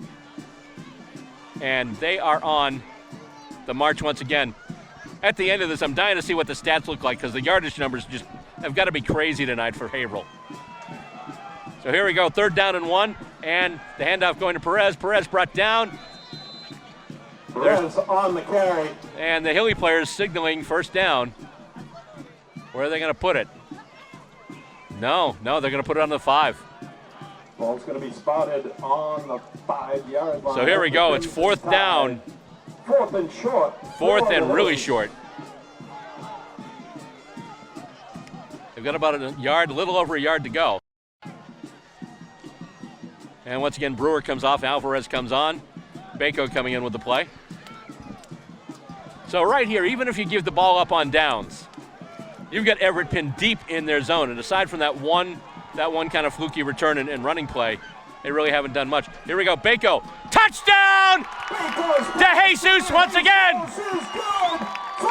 From the 5-yard line. Flags on the field. Oh, we've got flags on the field, though. Let's see what's happening here. Was there a push-off? Was there something going on? Let's see.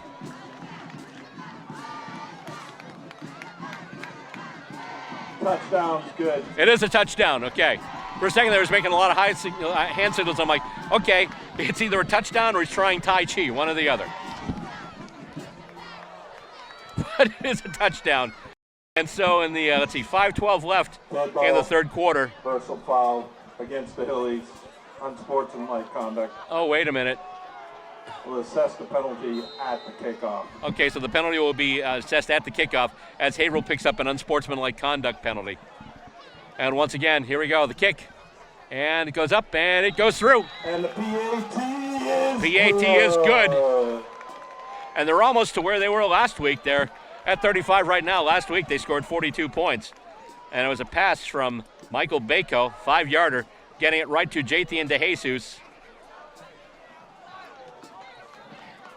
They got the point after 2, so 35-6. I wonder if we're going to start to see some folks heading out here. Seeing a bunch of folks kind of moving to different spots in the stands.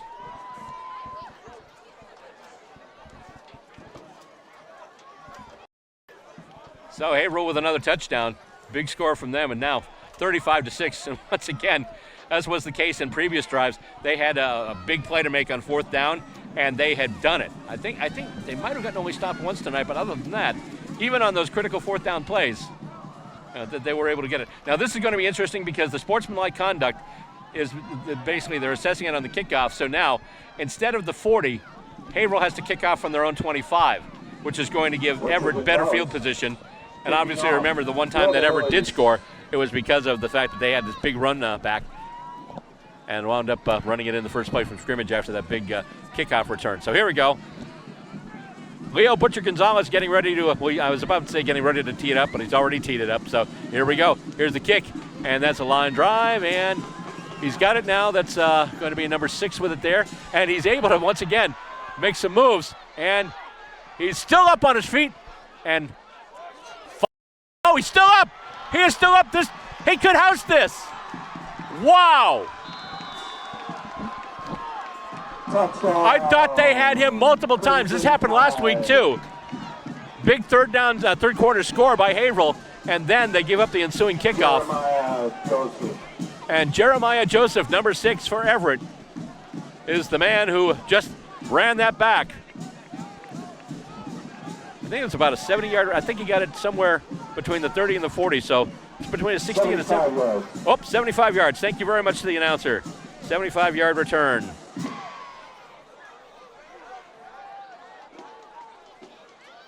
And that's a score from Everett. And that makes this thing a little more interesting now, as they're wondering what to do. So tonight, Everett has had 2 scores, mostly directly attributable to their special teams. Their offense marched it on, but they got great field position after a terrific kick return. And that time, basically, I thought he was down multiple times, but he was just able to power his way through everything. And once again, Jeremiah Joseph, number 6. And they're going for 2 here. And let's see, goes back. They're just going to throw it up. He's got his man. And, oh, just a little too high. Couldn't make the one-handed catch. Could not make the one-handed catch, so instead of Odell Beckham Jr., that was Nodell Beckham Jr. So no PAT once again. So twice already Everett has scored but then has missed the point after attempt. So with 4:53 left to go in this third quarter, the score stands Haverhill 35 and Everett 12.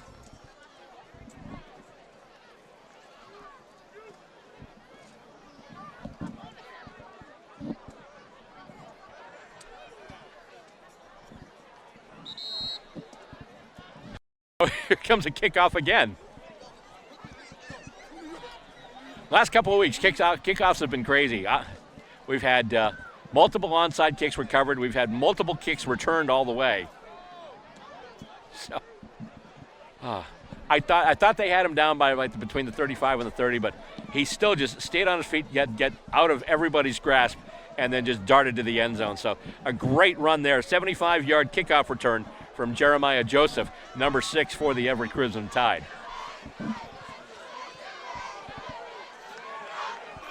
So 35-12 right now, so it's a 23-point game.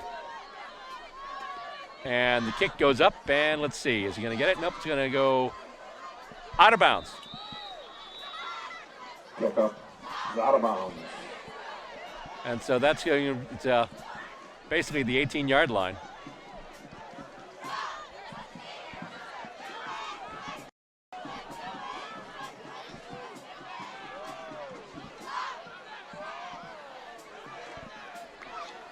That's where the ball went out of bounds.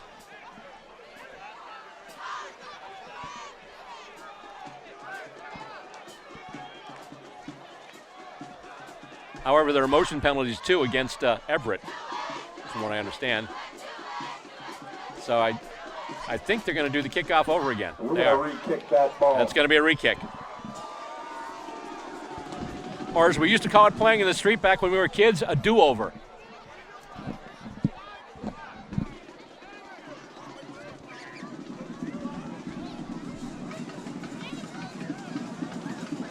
It's actually funny because last time, due to a penalty, Haverhill had to kick off from a little further back, and this time too, they're pushed back a little bit too. The 5-yard penalty for the 5-yard line of the Crimson Tide to re-kick that ball. So here we go once again. The kick, that's going to be a 76 there. That's looks like Damian Jean Louis. That kick goes up. Nice kick, fielded cleanly at the 22. And with it right now, who is that? That's going to be number 16 there. That's Ryan Hebert. And Hebert, he is brought down. Hebert on the return. Trying to get his route up the sideline, just couldn't get clear enough. But he still gets his team some decent field position as they're going to be starting off just about at midfield. That ball is going to be spotted at the Haverhill 44-yard line. Let's see. That's going to be actually, where are they putting the ball there? Oh, they're. I saw the referee up by the 49, but they're putting it at the 44 now. And that's where they're going to start once again. Haverhill with the ball starting at their own 44-yard line with 4:45 left to go in this third quarter.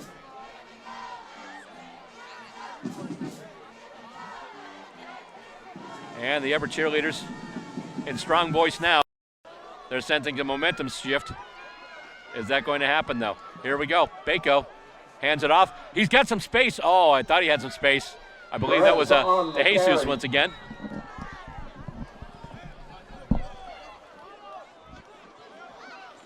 They're still getting players off the bottom there.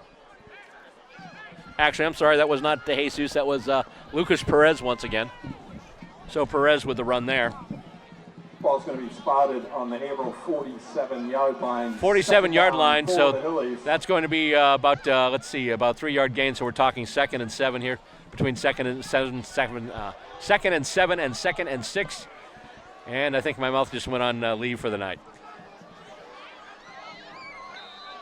Oh, got a penalty, and I think Everett might have jumped. Let's see here. Neutral zone infraction against the Crimson Tide. So Crimson Tide of action. Neutral zone infraction or offside, or they called it encroachment for a while. Whatever you call it, it's a 5-yard penalty, and all of a sudden, instead of being 2nd and 7, it's 2nd and 2. And sometimes tonight, some of these penalties really helped the Hillies. So let's see, we've got 1 to the right, 3 to the left. Bako with it now. Quick pass out. Oh, and they could not get it to Alvarez. It's incomplete. Third and short for the Hillies. Alvarez, the intended receiver there. 3:29 left as the clock stops once again with the incomplete pass. And on comes Stavi Baptiste. And it looks like Perez will be getting a breather. 3rd and 2 now. Haverhill just past the midfield stripe.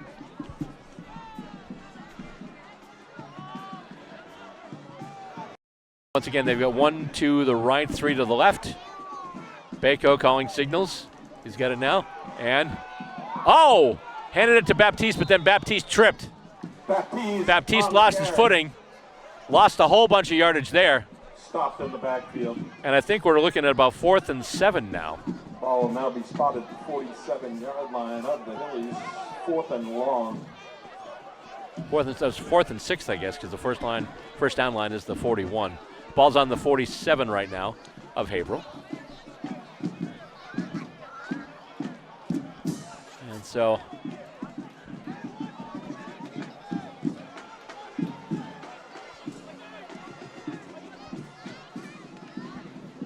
I think for the first time tonight, I believe, we're going to see the Haverhill punting unit come on.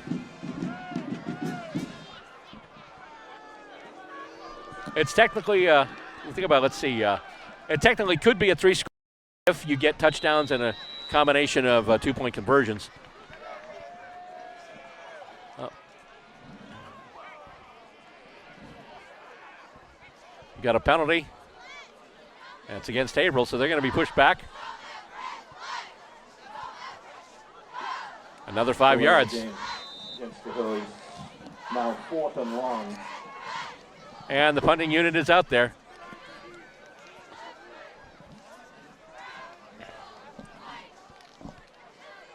Everett has 2 players back. There's the snap. And there's the kick. Bit of hang time there. Nice job. And let's see, it's going to stop. And then it's going to bounce. And let's see here. And finally down there by Azalia Caceres, number 27. That punt will be down at the 34-yard line. So the Crimson Tide will take over on their own 34-yard line. With another chance here, once again.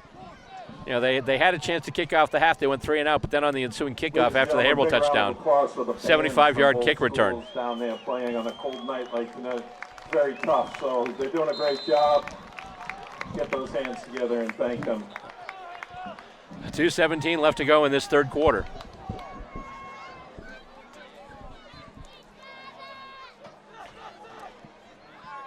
And going back to pass. No, he's just going to run with it now. And let's see. Gets back to the line of scrimmage, gets a few more yards. And that's about it. That's the quarterback, Jeremiah Clark. Berube with the stop. Number 3, Jaden Berube. Jeremiah Clark with the run there. He gets a 4-yard. Actually, it's a 39-yard line. It's a 5-yard gain. 2nd and 5 now for the Crimson Tide. And once again, Clark calling signals. He gets the snap, and it's a handoff, and he is wrapped right up. That's Stephen Thomas. Number 7, Lucas Perez. Lucas Perez with the tackle on that one. And so let's see. Looks to be they lost about a yard, so it's now 3rd and 6. The ball is spotted at their own 38-yard line. And once again, except for that one fluke offensive play, basically the scoring has come tonight mostly due to the help of the special teams. Clark gets the snap. Going back, looking for somebody. Oh, coming in right there's Berube. Berube giving chase. And Clark able to get away and get himself a first down and get out of bounds. Clark on the carry. Clark rolling out to his left. He saw Berube coming in. And he was not only able to avoid the sack, but he was able to get some distance, get some space to run, and get his team a first down. First down, Everett. So all of a sudden they had the ball right on the midfield stripe there, 1st and 10 from the 50. Minute 6 left to go in this third quarter. And here we go once again. They've got a couple wide to the left, couple wide to the right. Clark gets the snap. Going to throw. Big throw there. He's got his man open, but it's also, he had a man. He had distance. Well, put a little too much mustard on that one. Second down from That sailed over him probably about another 3 or 4 yards too far.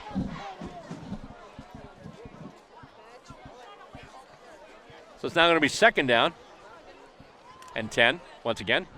Everett at the 50.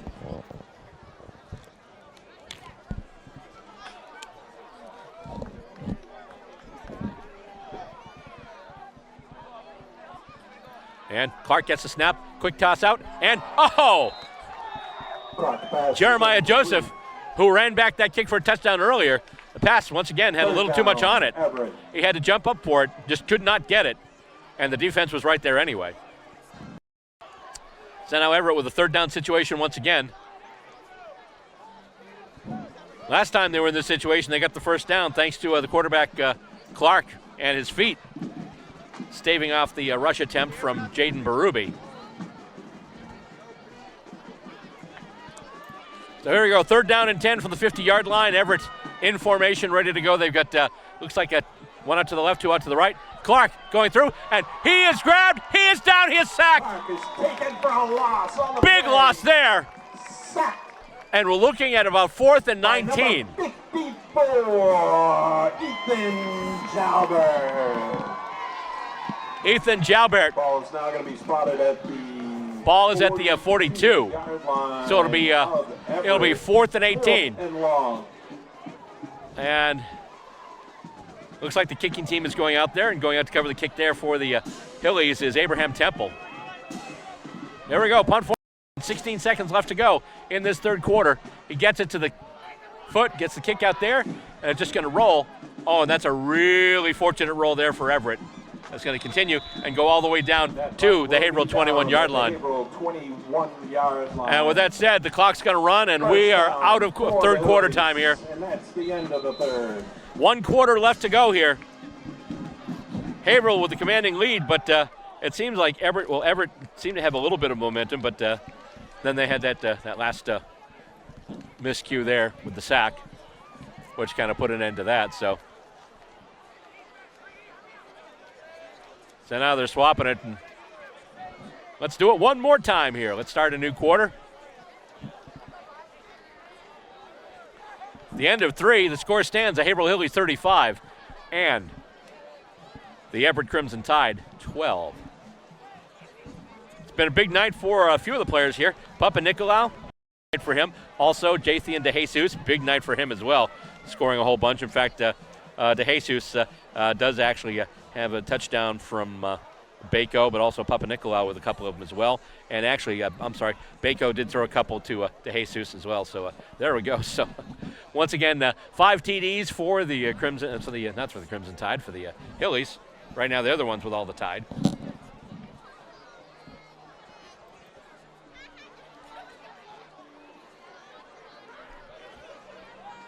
In fact, I guess you could say that Everett right now, they're called the Tide because they're getting cleaned up. 35-12 here.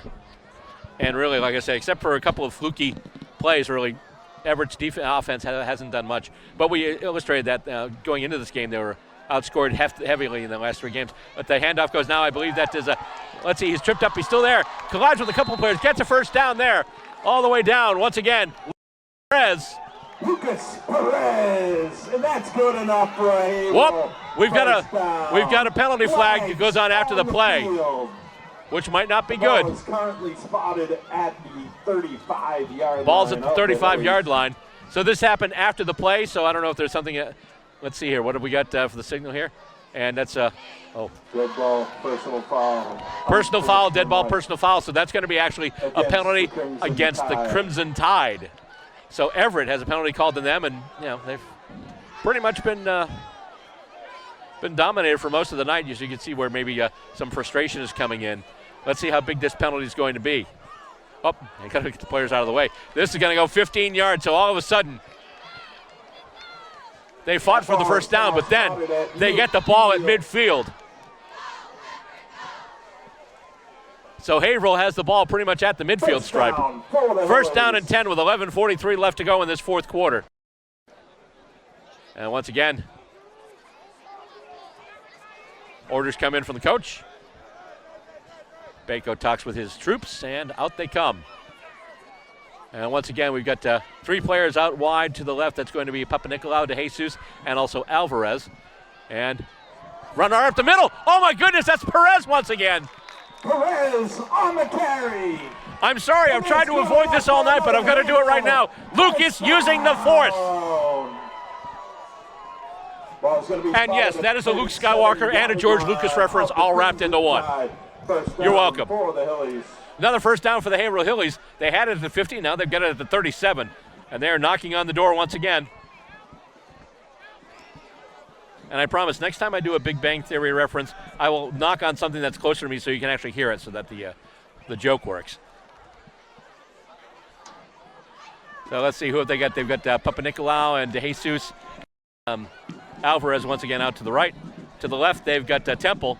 And the handoff, Lucas has it once again. And I believe he might have been able to get about a yard out of it. That's about it. Or not. Nope, they say he's back to the line of scrimmage, so it'll be 2nd and 10 for the Hillies. Back to the original line of scrimmage. That ball will be spotted at 37-yard line of the Crimson Tide. So the ball is at the Everett 37. For the Hillies. 2nd down and 10 for the Hillies. Just over 10 minutes left to go in the game. And right now all the Hillies want to do is they want to play the clock. Take as much time as they can and stop any freak occurrences on special teams. And so here we go once again. Bako now, he's got 1 man back. He's got 2 to the left, 2 to the right, and he hands it off, and that's going to be a Stavi Baptiste, and he is stopped at the line of scrimmage and then driven back. So twice they've gone to the run, and the run has netted them nothing. And we'll 3rd and 10 now. The original line of scrimmage. Ball's going to be spotted. Although you say, the whole question about would this be 4th down territory or not, it doesn't matter because the Hillies have shown us tonight. 4th down, yeah, whatever, we'll do it. And they do actually. So 3rd and 11 now.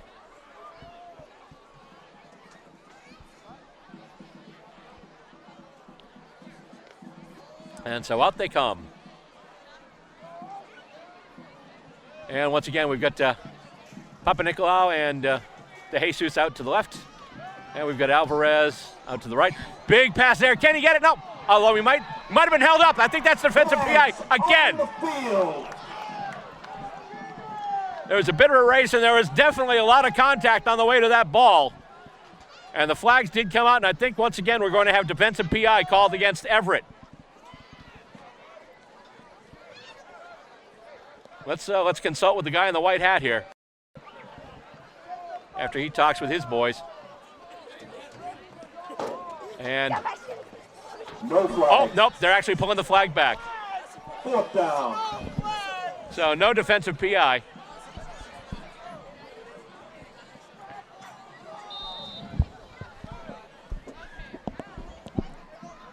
Although some people don't agree.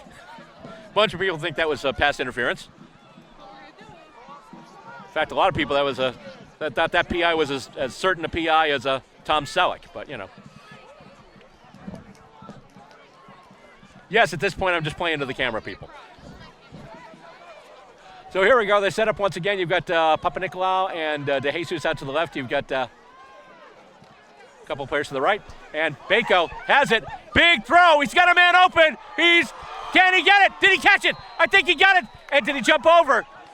He caught it, but they're not going to give him the yardage after the ground. Oh, man. I think that was De Jesus once again. And, there's some great concentration because of the fact that he was able to come back with that one. He was juggling it. He was on his way down, but he just had the concentration to hold on to that ball, pull it down, and get the completion inside the 5-yard line. And so now for the Hillies, it is 1st and goal at the 2.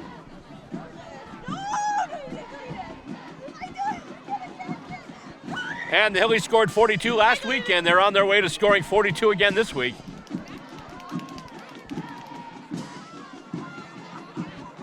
And Bako just hands it off. Baptiste runs in. Stavi Baptiste with a touchdown run of 2 yards. Baptiste! Touchdown! 7:55 left to go. Stavi Baptiste adds his name to the score sheet tonight. So now it's 41-12.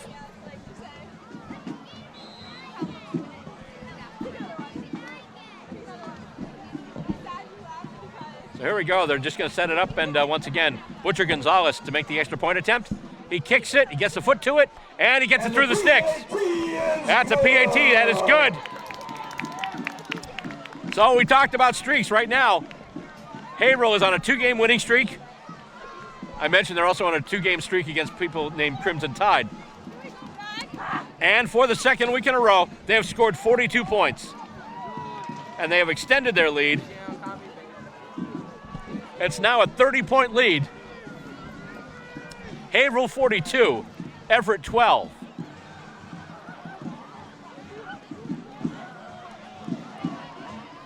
And the clock is still running. I think at this point they're just going to go with running time. As once again, they get set to kick it off. Setting up the ball there once again, that's Leo Butcher Gonzalez, wearing the number 10 as always.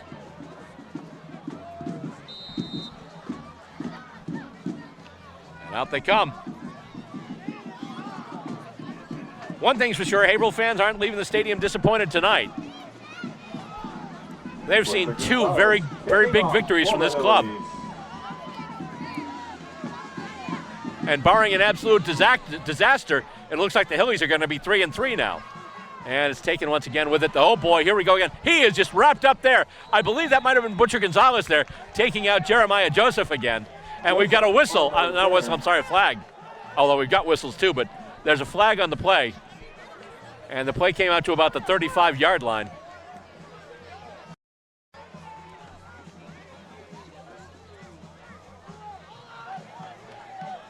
And let's see what the referee is going to indicate here. Officials have been discussing it.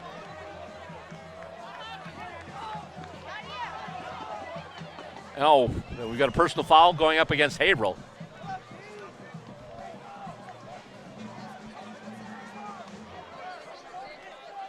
So that ball is going to be moved.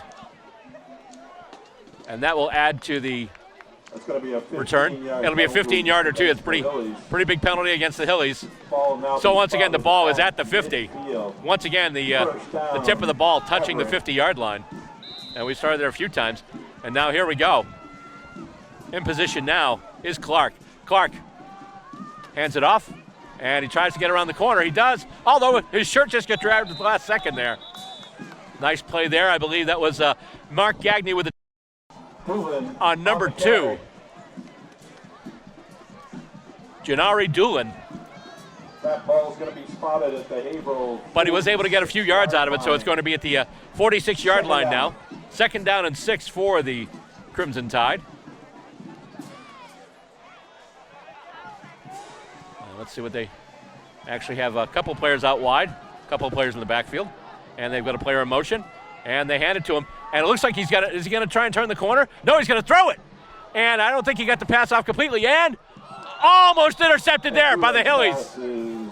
Incomplete. That was incomplete there. It was a trick play. They handed it off, and then I believe once again it was a Doolin. Doolin tried to make the throw, but just couldn't get enough on it. It was kind of like a dying quail. And it looked like Haverhill might have had a chance to pick it, but they did not. In fact, the Everett player who was under the Haverhill player, I believe that was once again, that was Gagney, who tried to pass but couldn't do it. He is down right now. He is hurt. So here's the deal right now. Everett with the ball. It's 3rd and 6 for them. 4:37 left to go in the game, and they are on the Haverhill 46-yard line. So Stavi Baptiste with a touchdown for the Hillies. Adding to the one from Murray. Also the 2 from Papa Nicolau and the 2 from De Jesus.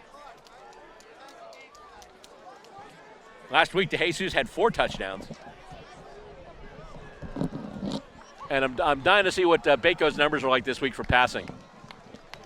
Big round of applause. And also the I'm sorry, actually, I thought that was an Everett player, but no, that was actually one of the Hillies that was down. All I saw was the white pants while he was playing. And he's just coming to the sidelines right now.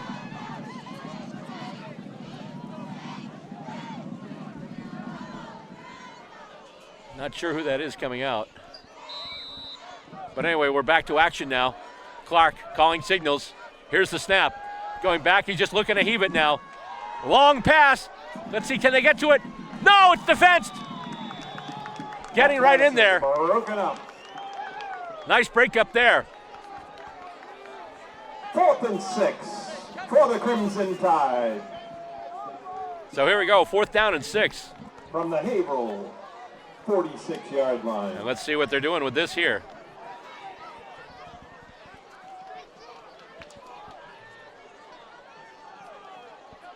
It's not going to be the punting unit. They're going for it on 4th down, 4th and 6 from the Haverhill 46. 3:53 left to go in the game. Clark calling signals. He gets the snap now. Once again, just looking to fire it down the field. Although he's got some space to run right now. He heaves it, and that, he had a man right there. I think that was Benson Charlemont. And the Hillies will take over. But he just couldn't hang on to it. Obviously, when it gets cold like this, someone fires the ball at you. It's like throwing a rock at you. So, once again, they give up the ball on downs, and Haverhill has it. Haverhill looking to possibly add even more to their 30-point lead right now.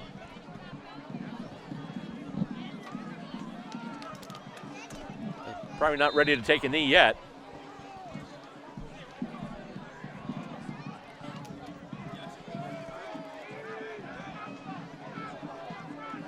So here we go. I think we've got a substitution at quarterback here.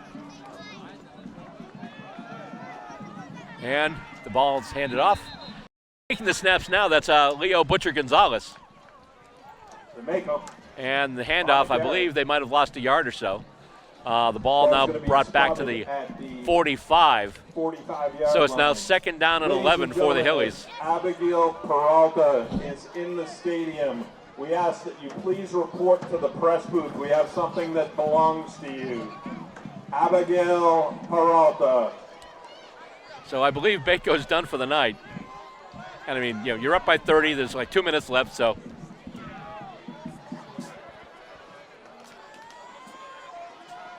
Calling signals right now, waiting for the snap. They've got two wide left and right. A little bit of a high snap, but he takes it now and just runs with it. He's able to get some good yardage there. He gets down to about the 49, maybe the 48. Butcher Gonzalez on the keeper. Butcher Gonzalez called his own number, got it down to the 49. So it's going to be a third and 5. It's going to be spotted at the 49-yard line. 3rd and 5 at the Everett 49. 3rd down and 5 for the Hillies. So once again, Butcher Gonzalez in there. We see him on special teams a lot kicking, but they're giving him some reps at quarterback tonight. He is a sophomore, so he's the heir apparent to Michael Baco. Baco obviously is a starter right there, and he's a junior. A lot of these players are juniors, which is great. And a little bit of a high snap, but he gets it right now. Gets around a couple of players. He's able to be he gets around. Can he get around the corner? He can. And he gets a couple more yards out of it, but not enough for 1st down yardage, but he might have brought it down to about the 48. Yep, the 48, so he gained another yard, so it's going to be 4th and 4. It's going to be 4th down for the Hillies. And I think they're going to call in the punting unit. Or are they? Crimson Tide, 48-yard line. No, I thought they were, but apparently not. Butcher Gonzalez still in. So they're just going to go for it. Doesn't matter. We've got 30 seconds left to go in this game anyway, so. At this point, we'd probably just have victory formation and maybe not actually. Nope, they had a shotgun. Goes back. And, he is wrapped up. Big sack there. Sam Lacombe. So let's see, the Sam Lacombe. Sam Lacombe with the tackle there, the big sack. So not only does Everett get the sack, but they also, it doesn't matter anyway because there we go, 2-1. This ball game is in the books, ladies and gentlemen. Haverhill Hillies victorious second week in a row. They've scored 42 points. Third week in a row, they've come out on top. The final score tonight here at Haverhill Stadium, it is Haverhill Hillies 42. The Everett Crimson Tide 12. Super quick, we'll go over the scoring here. First scored with about 7:19 left to go in the first quarter. Bako with a 47-yard pass play. Papa Nicolau got it and then just laid out the rest of it, and that made it 8-0. They then had an onside kick, and they got it. They marched it down again. Murray with the touchdown there, half-yard jump, and that was made it 14-0. Boyko again to Papa Nicolau late in the first quarter to make it 21-0. They score again early in the second quarter. Bako to Jesus. The extra point was good, so that's 28-0. And then first signs of life from Everett. They scored with about a minute 25 left to go in the half, and that made it 28-6. The touchdown from Stephen Thomas. And then Bako to Jesus once again to make it 35-6 in the third quarter. And then Jeremiah Joseph returned the ensuing kickoff 75 yards. He got the second touchdown for his team. And then finally, Baptiste with a run from about 2 yards out. And that's where we end the scoring here tonight. Haverhill winning this one 2-12. And that's going to do it for this edition of Haverhill Hillies football. Thanks to our sponsors, first of all, Haverhill Bank with 6 locations to serve you. Azul Mexican Restaurant, 316 Groveland Street, Haverhill. State Line Pet Supply, 147 Plastow Road, Plastow, New Hampshire. Aroma Joe's Coffee with locations in Bradford and Haverhill. J&R Gutters, 213 Main Street in Plastow. And Joseph's Trattoria, 6 Moulton Way in Haverhill. On behalf of our crew tonight, we have got Dave Schultz, we have got Henry Sherwood, and we have also got Cassie Elson. I'm Bill Robert. Thank you very much for tuning in to Haverhill Hillies football on the hometown station of Hilly Nation, HC Media. Have a good night, everybody.